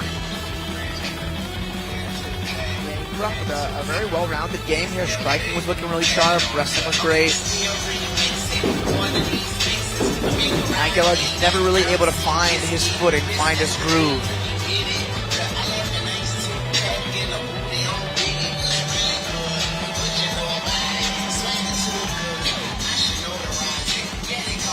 $8 p.m. That's when we head to UFC Fight Pass for Fury FC 101. Gotta get used to saying the 100s now. Yeah. Our main event, Otari Tanzalovi taking on Guillermo Torres. 8 p.m. But first, let's see how the judges scored this one. Here's Wayne. Ladies and gentlemen, after 3 rounds of combat, we go to the judges' scorecards for your decision. Brought to you by OnlyFans. With scores of 30-27, 29-28, and 30-27, your winner by unanimous decision, Ian Engbrock. Congratulations to Ian Engbrock. Moves that record to 4-2. Yeah, the only surprise there that there was one judge that gave Aguilar one of those rounds. Love to figure out who that was. All right, we'll keep things moving. Here's our next fighter. Please welcome to the blue corner, Ruben Martinez. Ruben Martinez. He had a long break before his last fight. Took 5 years off, then came back and fought Sebastian Oyervides. Did lose that fight, but now it looks like he's going to be a little bit more active, which is nice to see Ruben back in the mix. Yeah, I mean, you know, Sebastian Oyervides in my mind is one of the top prospects, the young prospects. That's an up and comer, and you know he may have a very fast trajectory to the next level. So to come back after a 5-year layoff and fight Sebastian, to lose to him, you know, that's to have the timing and the Sebastian's very active, but nothing to sneeze at. So Ruben Martinez in here. Looking to get in here maybe against another striker and try to impose his will on him. Ruben is inside. Let's meet his opponent. Please welcome to the red corner, Chuy Lopez. Oh yeah, Chuy Lopez, one of the best entrances in all of Fury, if not the best one. Always brings out the mariachi. He's got a live rooster with him. Oh my God. He's got a live rooster. He has a live rooster. Only in Texas, ladies and gentlemen. That's one of his cornermen. That's what I heard. The rooster and his coach is cornering him. No, I'm just kidding. Yeah. But he's got the rooster. Oh my gosh. That's awesome. He had the awesome Jaguar walkout last time. Yeah. That is right, people. That is a rooster in the hands of Jesus Chuy Lopez, handing the rooster off to his rooster man. Yeah, the rooster handler.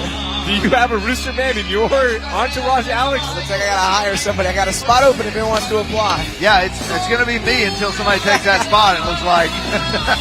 Got the live music, got the cool haircut. Oh man, he's got the skills to back it up too. Yeah, you saw him in his debut against Michael White. Yeah, and let me tell you something. I rolled at 10th Planet with Doug Fry, his coach, and rolled with Jesus. And he's a 125-pounder. I'm telling you, his jiu-jitsu is really, really good. His response, his response time, his instincts, really, really good. He's really, really good on the ground. I think he's a purple belt, but man, a really high-level purple belt. By the way, the music you hear in your ears, that's a live singer. That's not a track. You've got an actual singer from the mariachi band. See him right there on your screen. We'll see him in a second. Chuy Lopez. Second time inside the Fury FC cage, coming off that win over Michael White. He is inside.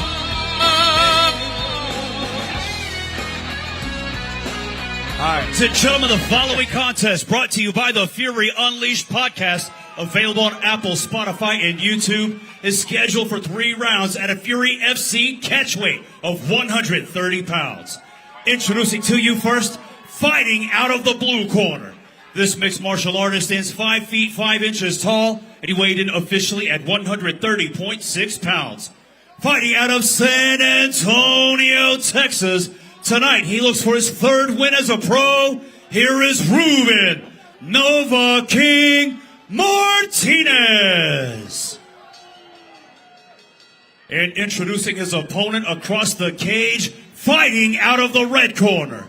This freestyle fighter stands 5 feet 7 inches tall, and he weighed in at 127.6 pounds. Fighting out of Cleburne, Texas, by way of Ciudad Juarez, Chihuahua, Mexico. He holds a professional record of 1 win, no losses. Here is Chewy, the Hellcat Lopez. Your referee in charge, Dylan Turner. All right, we take an exhale. We've already seen a rooster, a live singer, and we have ourselves a fight as well. Ruben Martinez, blue gloves. Chewy Lopez, red gloves, red hair. And Alex, it's been a long time since I've seen a pair of Jocko shorts. Those were around in the 2010, 2011. Dude, those were the best. Yeah, they've been. It's he inherited those from someone. Those have some sentimental value for him.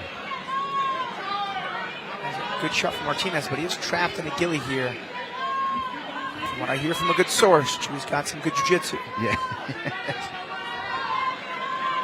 Remember Triumph United? Those shorts, that brand? Yeah. So many good brands back in the day. Sprawl shorts are the OGs. Yeah. Best Yeah. ones. Martinez, I mean, that's under the chin. He's got the legs trapped. Yeah, that is the face of someone who's strangling a little bit. Martinez has got to get his right leg on the right side of Chewy's body. They call it the crossbody escape. It's like the most common guillotine escape. Turns his chin in. So he's safe for the moment. Still punching, still active is Ruben. One last thing on shorts. Jacob Silva, Fury FC Hall of Famer. He actually posted a video on his Instagram this week of him sparring before his first amateur fight ever. And I forgot who he was sparring with, but they were wearing the big basketball shorts. Oh, That's yeah. how long ago that was. He has his phone in his pocket. Martinez's head pops out as he goes to the full guard here of Chewy Lopez. Yeah, I've seen a few fights where the ref stopped him before the fight. They're like, hey, you can't wear those shorts. You can't wear basketball shorts with pockets. That's been figured out since, naturally. Martinez with a pass attempt and on a guillotine of his own.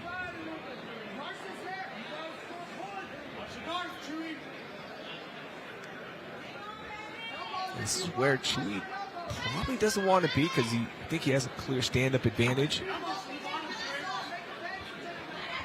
Ruben Martinez heavy on the ground, as you'll see right now. I was talking to his coach, Doug, before the fights, and he said they really liked this matchup for him.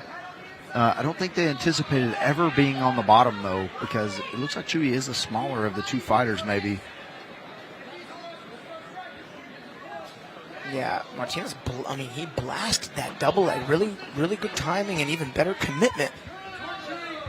And, he's enjoying the fruits of that labor still now as he's racking up close to 3 minutes of control time. Oh, now he's in a triangle, though. Yeah, this is bad. He's not quite, doesn't have that gate leg closed just yet. There he goes. He closes it. He's a little far down the toes, but still that can get very, very tight, very, very quick.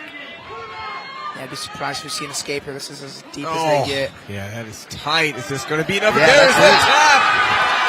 Chewy Lopez gets the tap of Ruben Martinez. You know that pet rooster's proud. Somebody get the rooster back in the cage. No, I don't think that's allowed. Yeah, they made him take it out. As soon as he walked out with it, the guy came over. I watched him, and he told him, hey, you got to get it out of here now. That's got to be some kind of health violation as well. I mean, I'm sure Eric doesn't want the fighters bringing live animals to their fights. If that's the case, my brother's got a miniature donkey. Yeah. I'm bringing him my next fight. Yeah, we'll have all kinds of animals in here. Here in Texas, my friend. Oh, man. Let's take a look at this finish and some highlights for round one. There was that double that led into the guillotine attempt there. Yeah, you see him. He had the guillotine, wasn't tight, didn't force it. Once he got this, man, Martinez was almost out. Thought he was going to spin out of it, create enough of an angle and downward pressure with that left shoulder onto the thigh on the back of the hamstring, and he just wasn't able to get any pressure down. Let's make things official. Here's Wayne. Ladies and gentlemen, referee Dylan Turner calls for a stop to the action. 3 minutes, 17 seconds into the very first round, declaring your winner by tap out due to a triangle, Chewy the Hellcat Lopez. Congratulations to the Hellcat on picking up his second win as a professional. Still have 3 more pro fights left for you. We get our final pictures inside the cage for Chewy, but let's meet our next fighter. Please welcome Alex Foster to the blue corner. Alex Foster making his debut after going 7-1 as an amateur. And Michael, of those 7, all 7 were what? Yeah, they were all finishes. And man, I have this marked as, even though it's 2 debuts, you know that it's good whenever the 2 debuts are this late into the undercard, because both of these guys' debuts, 1 7-1, 1 2-0, both are absolute animals.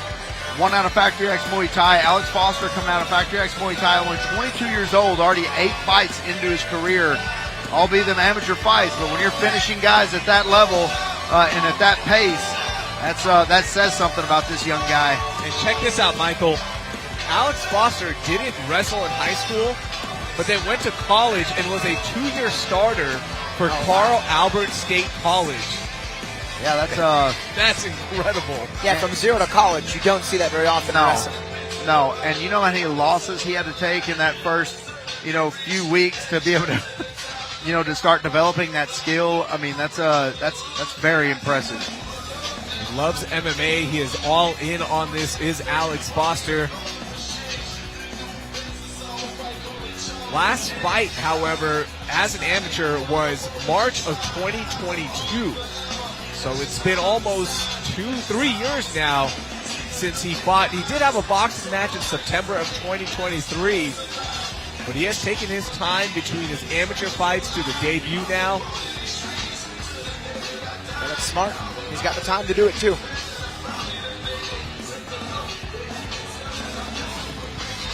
The 22-year-old getting the final checkups here.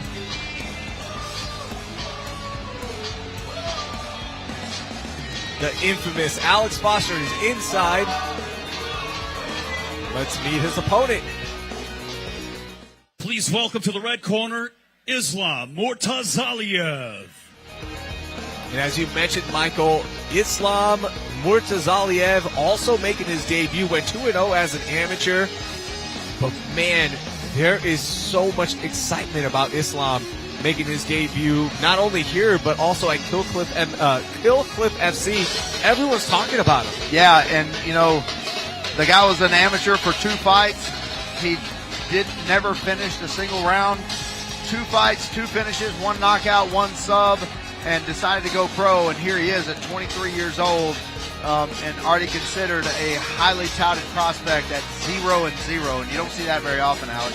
Yeah, you also don't see guys taking the wrestling shoes off before they step into the cage. Yeah. That actually may be a first. I can't believe we've not seen that in the past. But, yeah, I've heard nothing but great things about both of these guys.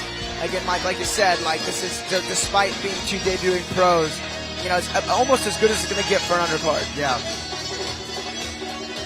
You look at our tail of the tape brought to you by Space City Collective. The height advantage and reach advantage to Alex Foster. Islam Murtazaliev coming in at 156.4. 157 for Alex Foster. Something to watch out for. Both fighters are excited for this big moment.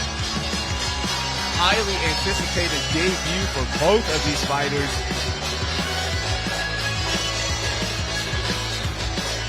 I don't want to stereotype, but I'm going to assume Islam has really good wrestling. If there's a Z in your last name, you're a good wrestler, except for Ramzan Ali. I'm not a good wrestler. Let's put that to the test. Open mat tomorrow with Raheel, Alex. Let's do it. Cool. All right, let's get our introduction. The following contest, brought to you by Space City Collective, is scheduled for 3 rounds in the Fury FC Lightweight Division. Introducing your first competitor, fighting out of the blue corner. This mixed martial artist stands 6 feet tall and weighed in at 157 pounds. Fighting out of Fort Smith, Arkansas, by way of Muldrow, Oklahoma tonight. He makes his professional debut. Here is Alex Foster. And introducing his opponent across the cage, fighting out of the red corner. This freestyle fighter stands 5 feet 10 inches tall, and he weighed in officially at 156.4 pounds. Fighting out of Fort Lauderdale, Florida tonight, he too makes his professional debut. This is Islam Murtazaliev.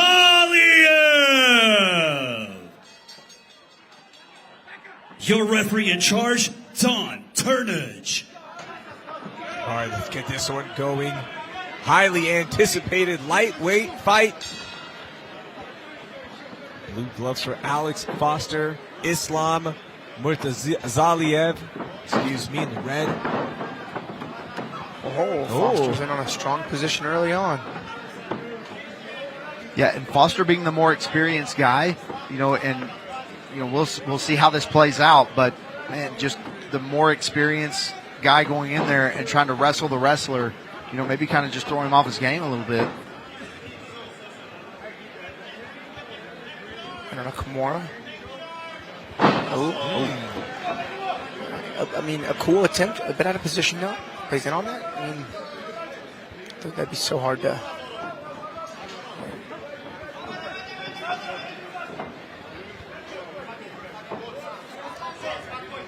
Islam able to reverse the position.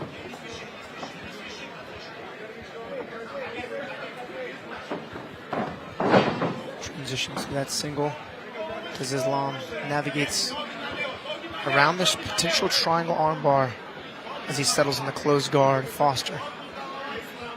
Yeah, got his hips a little too close for Foster to be able to put those heels in the hip to be able to spin the rest of the way. He looked like he wanted to spin his hips out and get that armbar going. You see, you need those feet in the hips, or you need to master learning to squeeze with your calves and turn your body and your hips that way using that.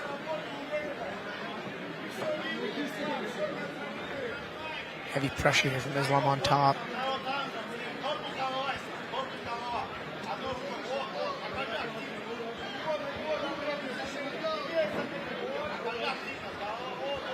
You see Foster's trying to get those hips out. He's using the cage to walk.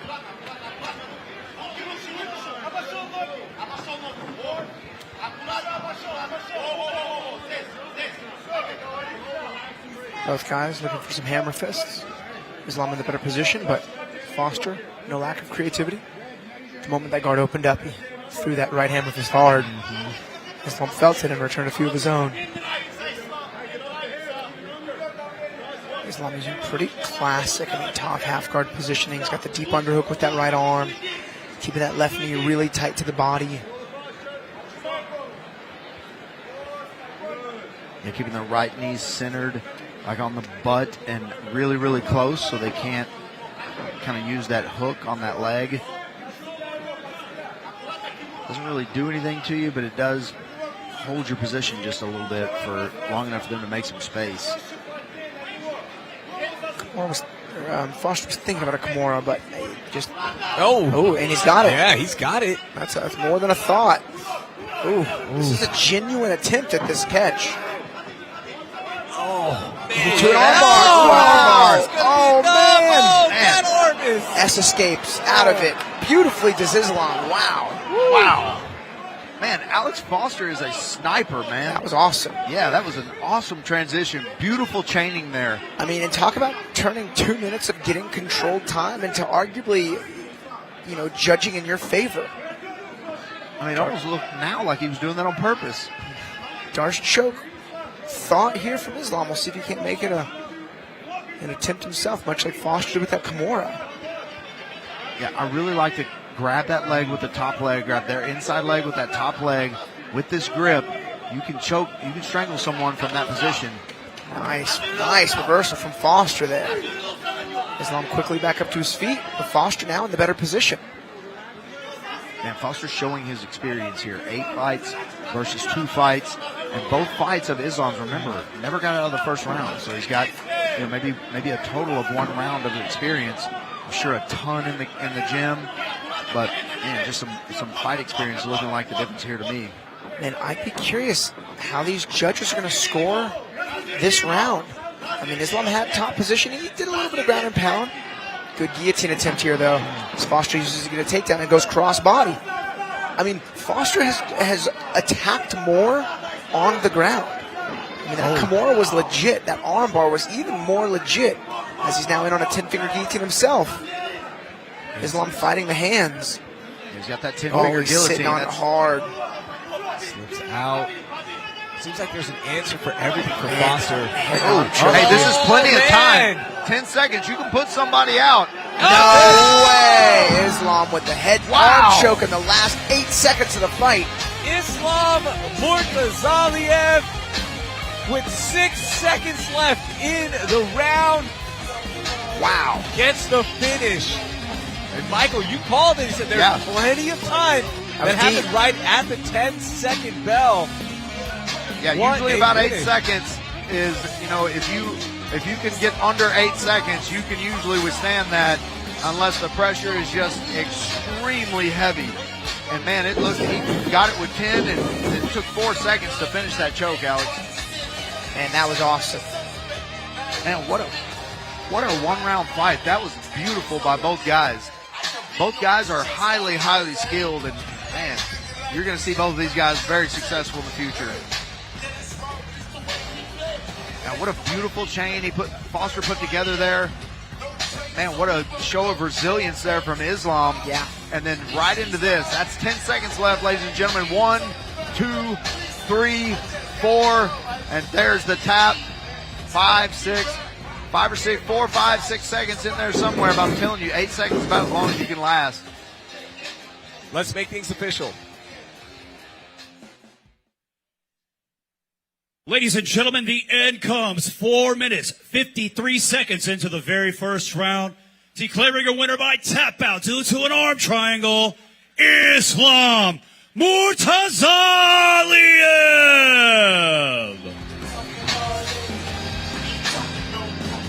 Congratulations to Islam Murtazaliev on the debut win here at Fury FC. With that, we keep things going and meet our next fighter. Please welcome Shane Wright to the blue corner. Shane Wright, 3rd time inside the Fury FC cage, riding a 1-fight win streak. But Michael, he hasn't fought since September of 2023. Yeah, it's hard to believe because, Shane Wright is one of those guys that, he responds a lot to all of our content. He responds a lot to, he talks to us a lot on social media. Always comments what a great job we do. So I feel like I kind of know this kid now, and man, to be 2-2 as an amateur, come off that, decide to take a little bit of time off, and then turn pro. I think this is the perfect time for him. At 34 years old, he want to get some pro fights in, and man, he looks big, he looks strong. Expect good things out of Shane Wright tonight. Yeah, we only had 2 sets of welterweights on our prelims, and man, all 4 guys are big for the weight class. These guys in particular. Both guys debuting. I mean, this is another just tremendous fight. Very well matched, very competitive. Last time he fought in September of 2023 was against Houston Knoll, and that's where he had that 7-second finish to Shane Wright. Just caught him with that perfect 1-2, and it was nuts. I remember that was like, oh, Shane Wright is for real. Yeah, he's one of those guys. If he gets his hands on you, he gets that nice. He sits down on one of those punches. He has real one-punch knockout power. Shane is inside. Let's meet his opponent. Please welcome to the red corner, Jeremiah Kent. Jeremiah Kent making his debut. Wrestled at Missouri. Very, very big. And Coach Safe has said that this kid is legit. Yeah, I've heard the same thing. I mean, anytime you get a Division I wrestler at a college the size of Mizzou, you know, you get guys at Oklahoma State, you get guys at Mizzou, you get guys at Ohio State, you get, you know, Iowa, schools like that. Man, their skill level, even if they weren't national champions, their skill level is extremely high and their work ethic is real. He was a two-time NCAA qualifier. That is impressive. You look at our tail of the tape, height advantage going to Shane Wright, reach advantage going to Jeremiah Kent, the 24-year-old. A lot of anticipation for this debut. Has never fought before, no amateur fights. He is going right into this, and you see him inside. He is massive. Let's get our introductions. The following contest, brought to you by SheathUnderwear.com, is scheduled for 3 rounds in the Fury FC welterweight division. Introducing your first competitor, fighting out of the blue corner. This mixed martial artist stands 6 feet 1 inch tall, and he weighed in officially at 170.6 pounds. Fighting out of Dallas, Texas, tonight he makes his professional debut. Here is Freight Train Shane Wright. And introducing his opponent, fighting out of the red corner. This freestyle fighter stands 6 feet tall, and he weighed in at 169.4 pounds. Fighting out of Dallas, Texas, by way of Columbia, Missouri, tonight, he too makes his professional debut. This is Jeremiah Kent. Your referee in charge of the action, Joe Coca. All right, let's get this one going. Blue gloves for Shane Wright.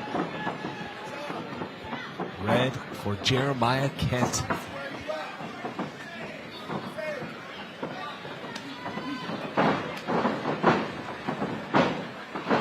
Shane Wright telling us before that people consider him a striker. Oh man, big up there. He loves jiu-jitsu. Man, so anyone at home watching? Oh.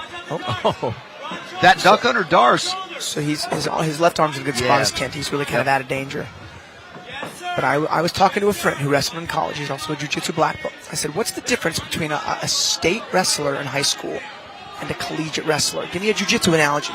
He said the state wrestler in high school, blue belt. The collegiate wrestler, black belt. Like that's the difference. And man, I'll tell you, I didn't know until I trained with some of these guys at Fortis. And it's just different. That level of wrestling is outrageous. Yeah, my good friend Wesley Gann tells a story all the time that he went and wrestled. You know, we went to wrestling practice with the Brazilian Olympic team, and he said that, you know, he's like, he was a black belt at the time, and he was like, I couldn't, and he was in great shape. He was fighting MMA. He said, I couldn't stop one single one of them, not a single one of them. I could not stop them from doing whatever they wanted.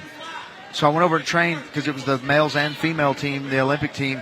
So they put him over there and trained with the females, and he said, I did a little bit better. Oh, my God. That's it. And he goes, but I still never won. I never won a position, anything. Yeah, I wonder with that difference of collegiate wrestler to Olympian. Man, yeah. You see that nasty wrist drive that Kent has been keeping for a good 30, 40 seconds now. He's going to try to pass the guard with it. And Alex, I guess we should ask the question. You know, it used to be, even though it was called American Kickboxing Academy, AKA had a stable full of wrestlers. Uriah Faber had a stable full of wrestlers. Is Fortis the mecca now where they're putting out the best wrestlers in the country are turning out and going to Fortis because of the training partners? I mean, it seems to be that way. And that's a good thing for Coach Safe, and that's a good thing for all of you because, man, that's Speak for yourself, man. You know, when you blast double. Anytime I get matched up with a striker, I'm always so thankful. Oh, here we go. Kent's in on the back now. Kent, can he flatten out here? Oh, these are big shots. Yeah, this is Man, very those are punishing. heavy. Oh, Jeremiah Kent is unloading. Can Shane Wright Oh, take he's that's rocking enough? those punches. There's a TKO there. That is enough. Jeremiah Kent gets his debut win. 1-0, first round TKO. Strong performance from Kent.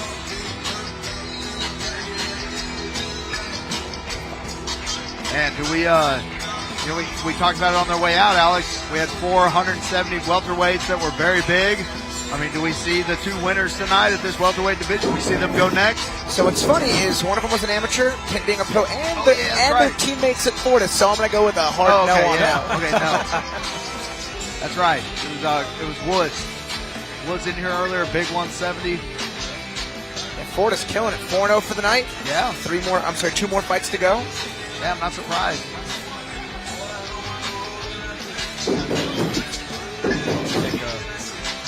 By the way, 8 p.m. That's where we're going to be on UFC Fight Pass and Fury FC 101. Get your subscriptions in right now. I just say buy the annual. It's cheaper. Yeah. You'll have all the fights. Submission Hunter Pro. You won't go wrong with that. We'll see you at 8 p.m. But first, let's make things official. Ladies and gentlemen, referee Joe Coca calls for a stop to the fight. 2 minutes, 44 seconds into the very first round. Declaring a winner by TKO, Jeremiah Kent. Congratulations to Jeremiah Kent. It's a bright future. Get our selfies in. It's got to be a proud moment. Now leaves us with one more fight. Let's meet our next fighter. Please welcome to the blue corner, Christian Gavilanes. Christian Gavilanes says he is excited. First time fighting in front of his friends and family. He is promising to put on a show. And this kid, we are excited to watch him once again. Yeah, Christian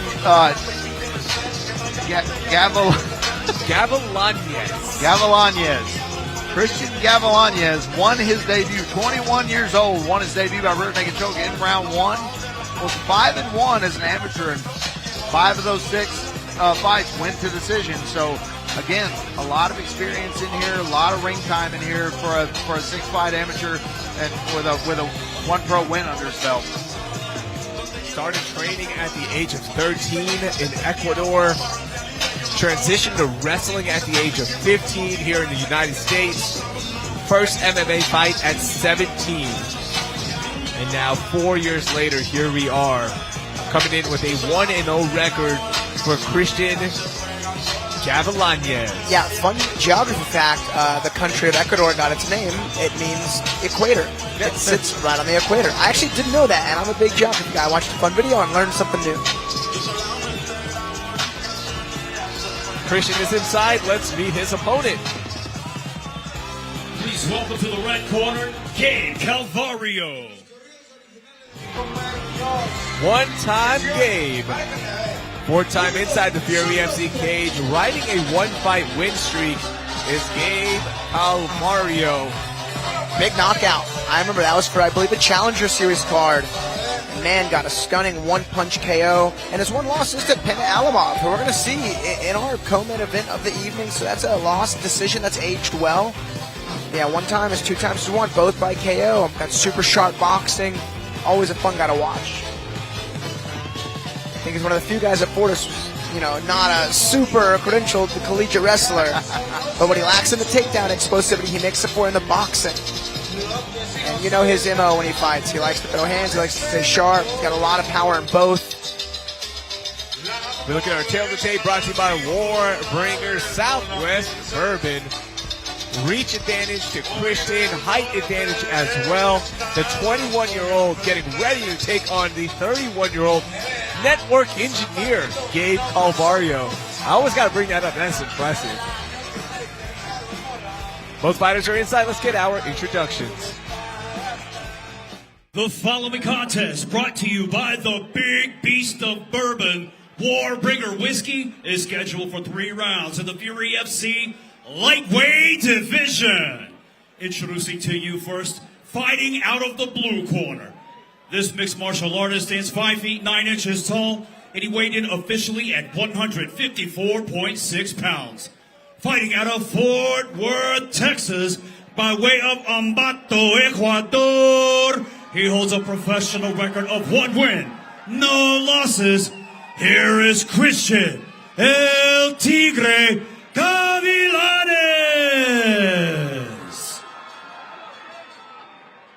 And introducing his opponent across the cage, fighting out of the red corner. This freestyle fighter stands 5 feet 8 inches tall, and he weighed in at 156 pounds. Fighting out of Dallas, Texas, by way of Bakersfield, California, he holds a professional record of 2 wins, only 1 loss. Here is Gabe, one-time Calvario.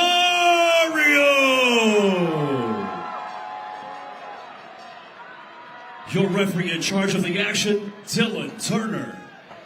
Dylan Turner inside for our final pro fight of our prelims broadcast. Christian with the blue gloves, Gabe with the red. Man, both these guys sold some tickets, man. Got a house full of fans for both of these guys. Yeah, they came out hot too.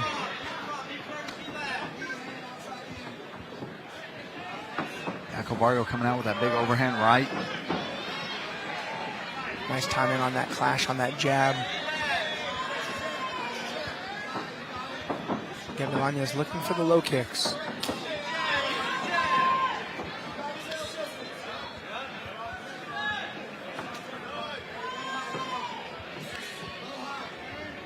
Gavilanes using the kicks to change his stance. He's done it every single time so far.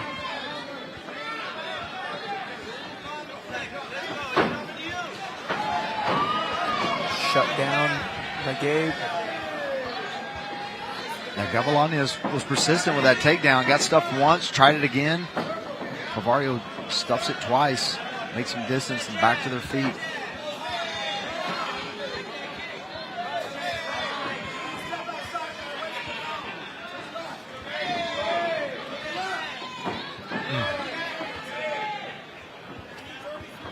Nice short right hand from Gavilanes.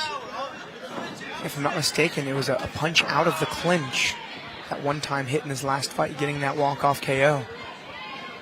They were tied up, and as they broke, threw a big hook, and that was it. And Alex, in that fight, remember, it was the pressure of Gabe that really just put his opponent. Oh, man, there it is. Just had him all out of sorts. Yeah. Oh, that was going to be a level change. Yeah, it looked an awful lot like a Punch like drop. a Yeah, knockdown, but definitely not. It was definitely a level change.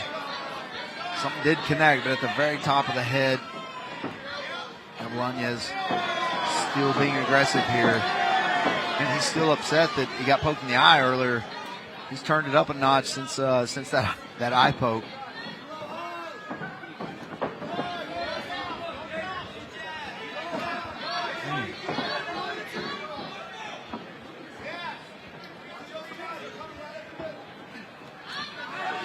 Combo there from Gabe. Yeah, good inside work.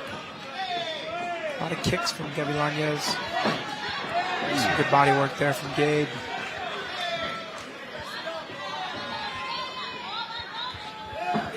Good right hand snuck through. Gavilanes keeping a very tight guard. Really making Gabe work and be creative to get beyond those active guards. Oh. Yes, looking to attack the body, trying to open up something upstairs. Yeah, it looks like every time Gavilanes puts his hands up on his forehead that Calvario immediately goes to the body with 2 punches. Ooh. Gavilanes sitting down hard on those shots. Gabe just sliding right out of the way.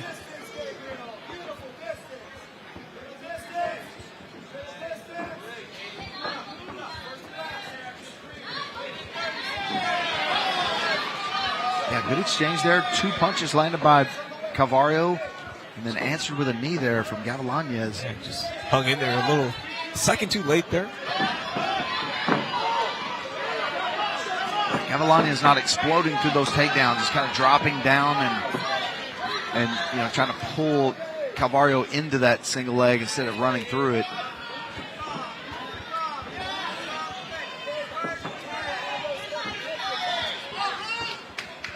Neither guy really taking much of a back step. Under 1 minute now in round one.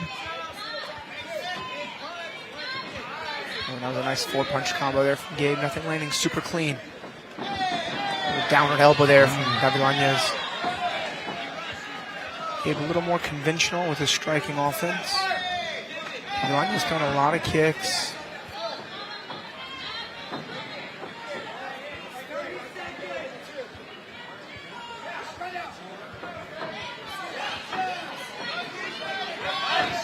Calvario going to the body again. Calvario keeps sneaking that right hand through as Gavilanes tries to kind of crash that pocket. 10 seconds left in the round. Oh man, what a back and forth round one it was. That's what you want to see out of two competitors. That was as good of a round as you can get. Which way are y'all leaning? You want to look at the highlights first before you give that answer? I think Gabe maybe had the cleaner connects, mostly because he's relying on his boxing. I bet you the strike count was pretty similar. That kind of looked like a punch, dude. Yeah, it looked like he taking me a little bit. Yeah. But I just think that the quality of the boxing of Gabe probably did more damage than the kicking arsenal of Gavilanes. And you see both guys landed some nice shots. Both guys landed square. And I think the body work of Calvario is what stands out most to me. Is like, every time that Gavilanes got his hands up, got his guard up even higher, Calvario goes to the body. And he probably did that 5 or 6 times, landing, on every punch in those combinations. So to me, that was the difference. But I think you're right. Calvario did land with the crisper shots. Volume might have been in the favor of Gavilanes a little bit, but man, it's hard to tell. Very close.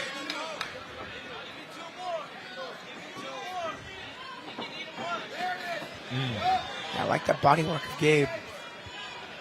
And you see the front leg of Gavilanes he's keeping it very, very straight. And so a lot of his weight is on his back leg.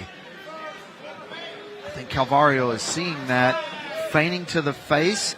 He's leaning back, and that's whenever those body shots are happening.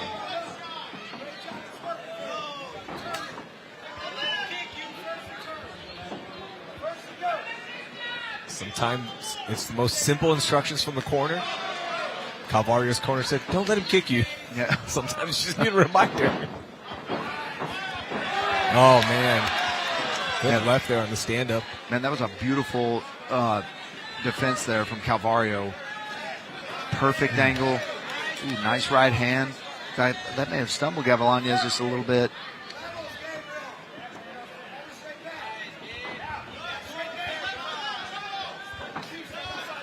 Calvario definitely thinking about those kicks from Gavilanes right now. Had that check ready to go.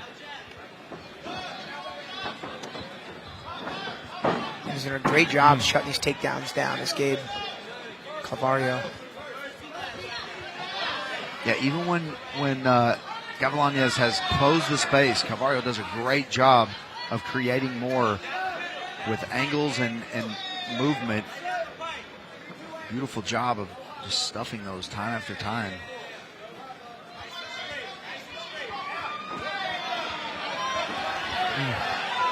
The low kick starting to add up a bit for Gavilanes.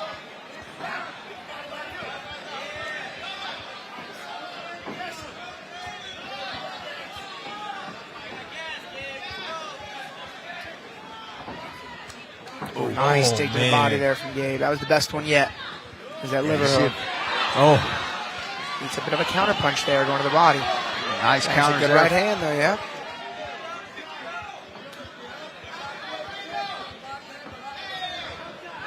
Gavilanes picks up the aggression, starts to be the aggressor, and then, man, Calvario just shuts him down with those counters. And that's got to be demoralizing. Yeah. I think he's 0 for 5 on those takedowns. Yeah, and, like I said, he's not exploding through those takedown attempts. See that? Every time he goes back and puts his weight on his back leg, Calvario is just unloading on that body. He's feigning to the head. There he goes again. And there was a grimace there from the mouth of Gavilanes on that earlier body shot. Michael, when do you think he's going to capitalize now? Work that body once those hands drop, and there's a big right coming up. I think he was looking for it there. That uppercut kind of like starts low and goes high. I'll tell you, the guard of Gavilanes has been pretty responsible tonight. Even in the first round especially, not letting a lot get through.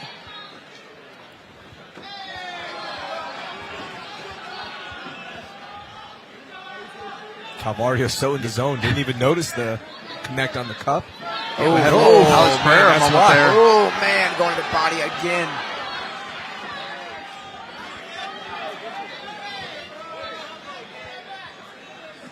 Gavilanes turned up the heat earlier when he got poked in the eye, and Calvario just turned up the heat from that cup shot.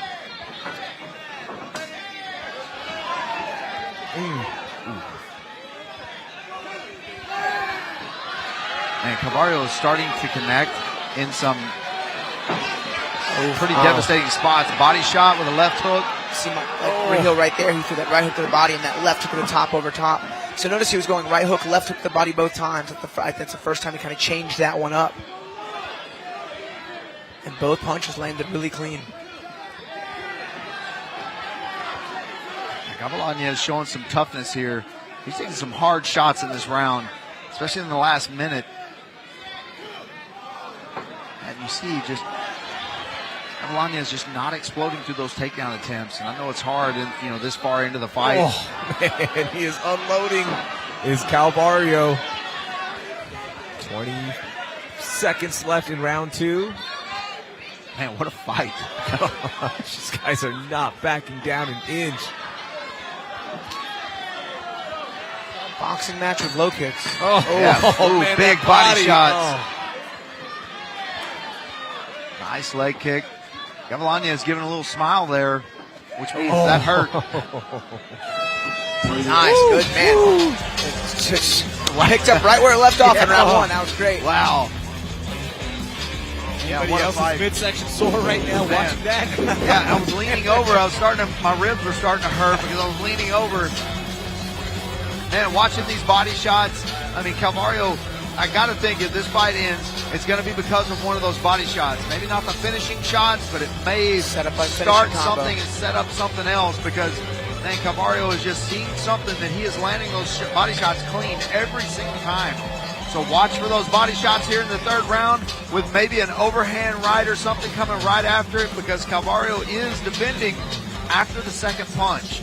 And so, man, we may see Gavilanes is defending after that second punch. So we may see those hands go down and Calvario come right over the top, man. It's just, I can see it getting set up. Calvario hitting himself in the head here, making sure his eyes are clear. But that demeanor of Calvario hasn't changed much. No. I mean, it looks like he did on the walkout. Yeah, laser focused. And both these guys look pretty fresh. And you got to consider, Calvario, 31 years old. Gavilanes, 21 years old. So, a 10-year age difference. And, man, you couldn't tell by looking at these guys now. Good dig on the right hand there from Calvario. Nice little double jab to set it up. Changed trajectory a bit through a right hook instead of that straight right.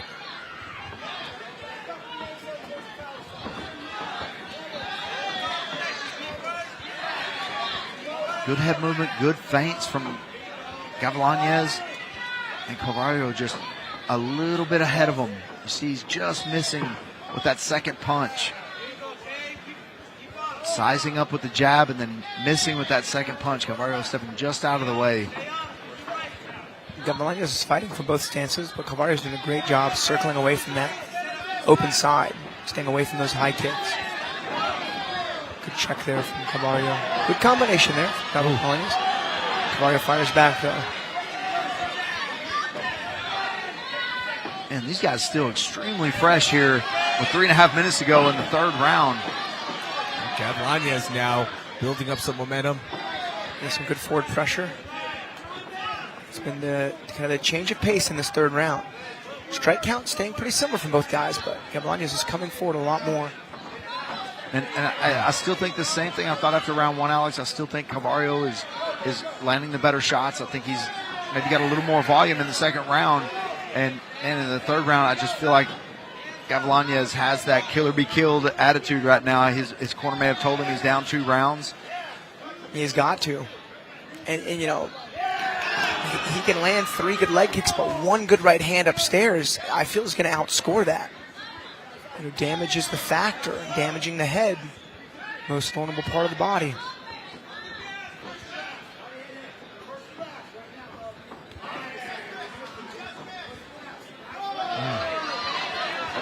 Halfway through this third and final round. There, Gavilanes exploded a little bit more through that takedown. Got a little bit closer, but man, Calvario's stuffing those takedowns one after another. Yeah, unofficially 0 for 7. Told you, those Force guys are good at anything at stuffing takedowns. A little dig to the body from Gavilanes himself. And a lot of bruising there on the left quad / IT band area there for Calvario. Another botched takedown there. Ooh, another body shot. And what an absolute war. 2 minutes, under 2 minutes left now in round 3. Gavilanes is tough as they come, man. Just unwavering, coming forward, firing back. But I'll tell you, that boxing at Gabe is, and the takedown defense just really on point tonight. Ooh. And that was just off the mark. There's a spot there right on that side of the body. When you hit it, there's nothing, it doesn't matter how tough you are. Oh. See that left eye of Gavilanes swelling up a bit. All those right hands of Gabe.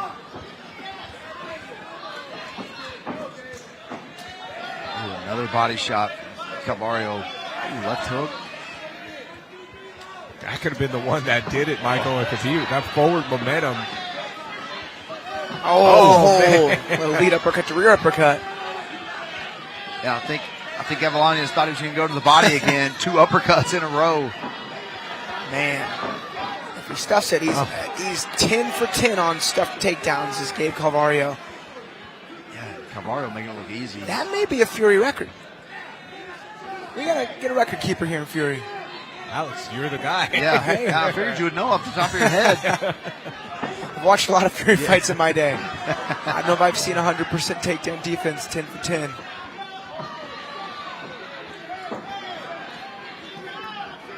Ooh. 20 seconds left. Calvario is unloading on Gavilanes, hitting him hard, and Gavilanes just keeps moving forward. Throwing combinations of his own. Ooh, nice. Big left hand. Last 10 seconds. What a fight. Oh, man. That was maybe the best right hand so far. But props to Gavilanes, man. Was in it, throwing back.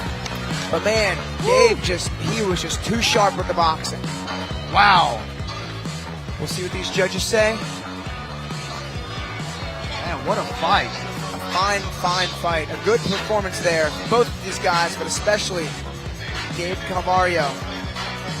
Yeah, very entertaining. Arguably his best performance today, despite that last fight coming off a 1-round KO. I mean, that was some shot boxing. We rarely get to see such body work in a fight.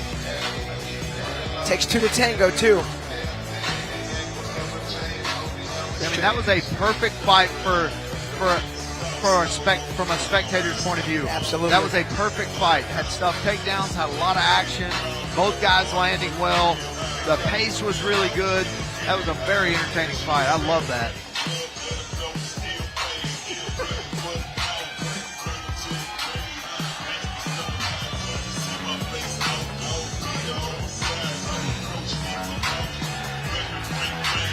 Gabe giving love to his supporters. Got the big heads cut out there. See all the Gabe heads over there. What a performance there for Gabe Calvario. Don't forget, we are heading to UFC Fight Pass at 8 p.m. for Fury FC 101. Otari Tanzalavi taking on Guillermo Torres in our main event. Also got Pena Alamo taking on Ubranjan Mansurov in our co-main event. It's going to be a great broadcast. We'll see you there for some Friday night fights at 8 p.m. But first, actually, Wayne is still. Yeah. Well, Wayne is still. I thought he was walking in. I don't know how I missed chicken scratch. We saw it earlier. They let the rooster judge. It's chicken scratch. You can't read it. It's been a fun prelims broadcast. We saw Chuy Lopez get a huge win after walking out with a rooster. Yeah, that's if you're just joining us, that really happened. And full use of the alphabet tonight on Fury Fighting, on the part of Fury Fighting Championship. We've got every letter tonight for sure. All right, Wayne is inside of that beautiful Waleed Pirzada jacket. So let's see how the judges scored this one. Ladies and gentlemen, after 3 rounds of combat, we go to the judges' scorecards for your decision. Brought to you by the Cock of the Walk, Warbringer Whiskey. Judge Susan Moore scores the fight 29-28 Calvario. Judge Javier Martinez scores the fight 29-28 Gavilanes. And Judge Marconi Nascimento scores the fight 30-27 for your winner by split decision, Gabe one-time Calvario.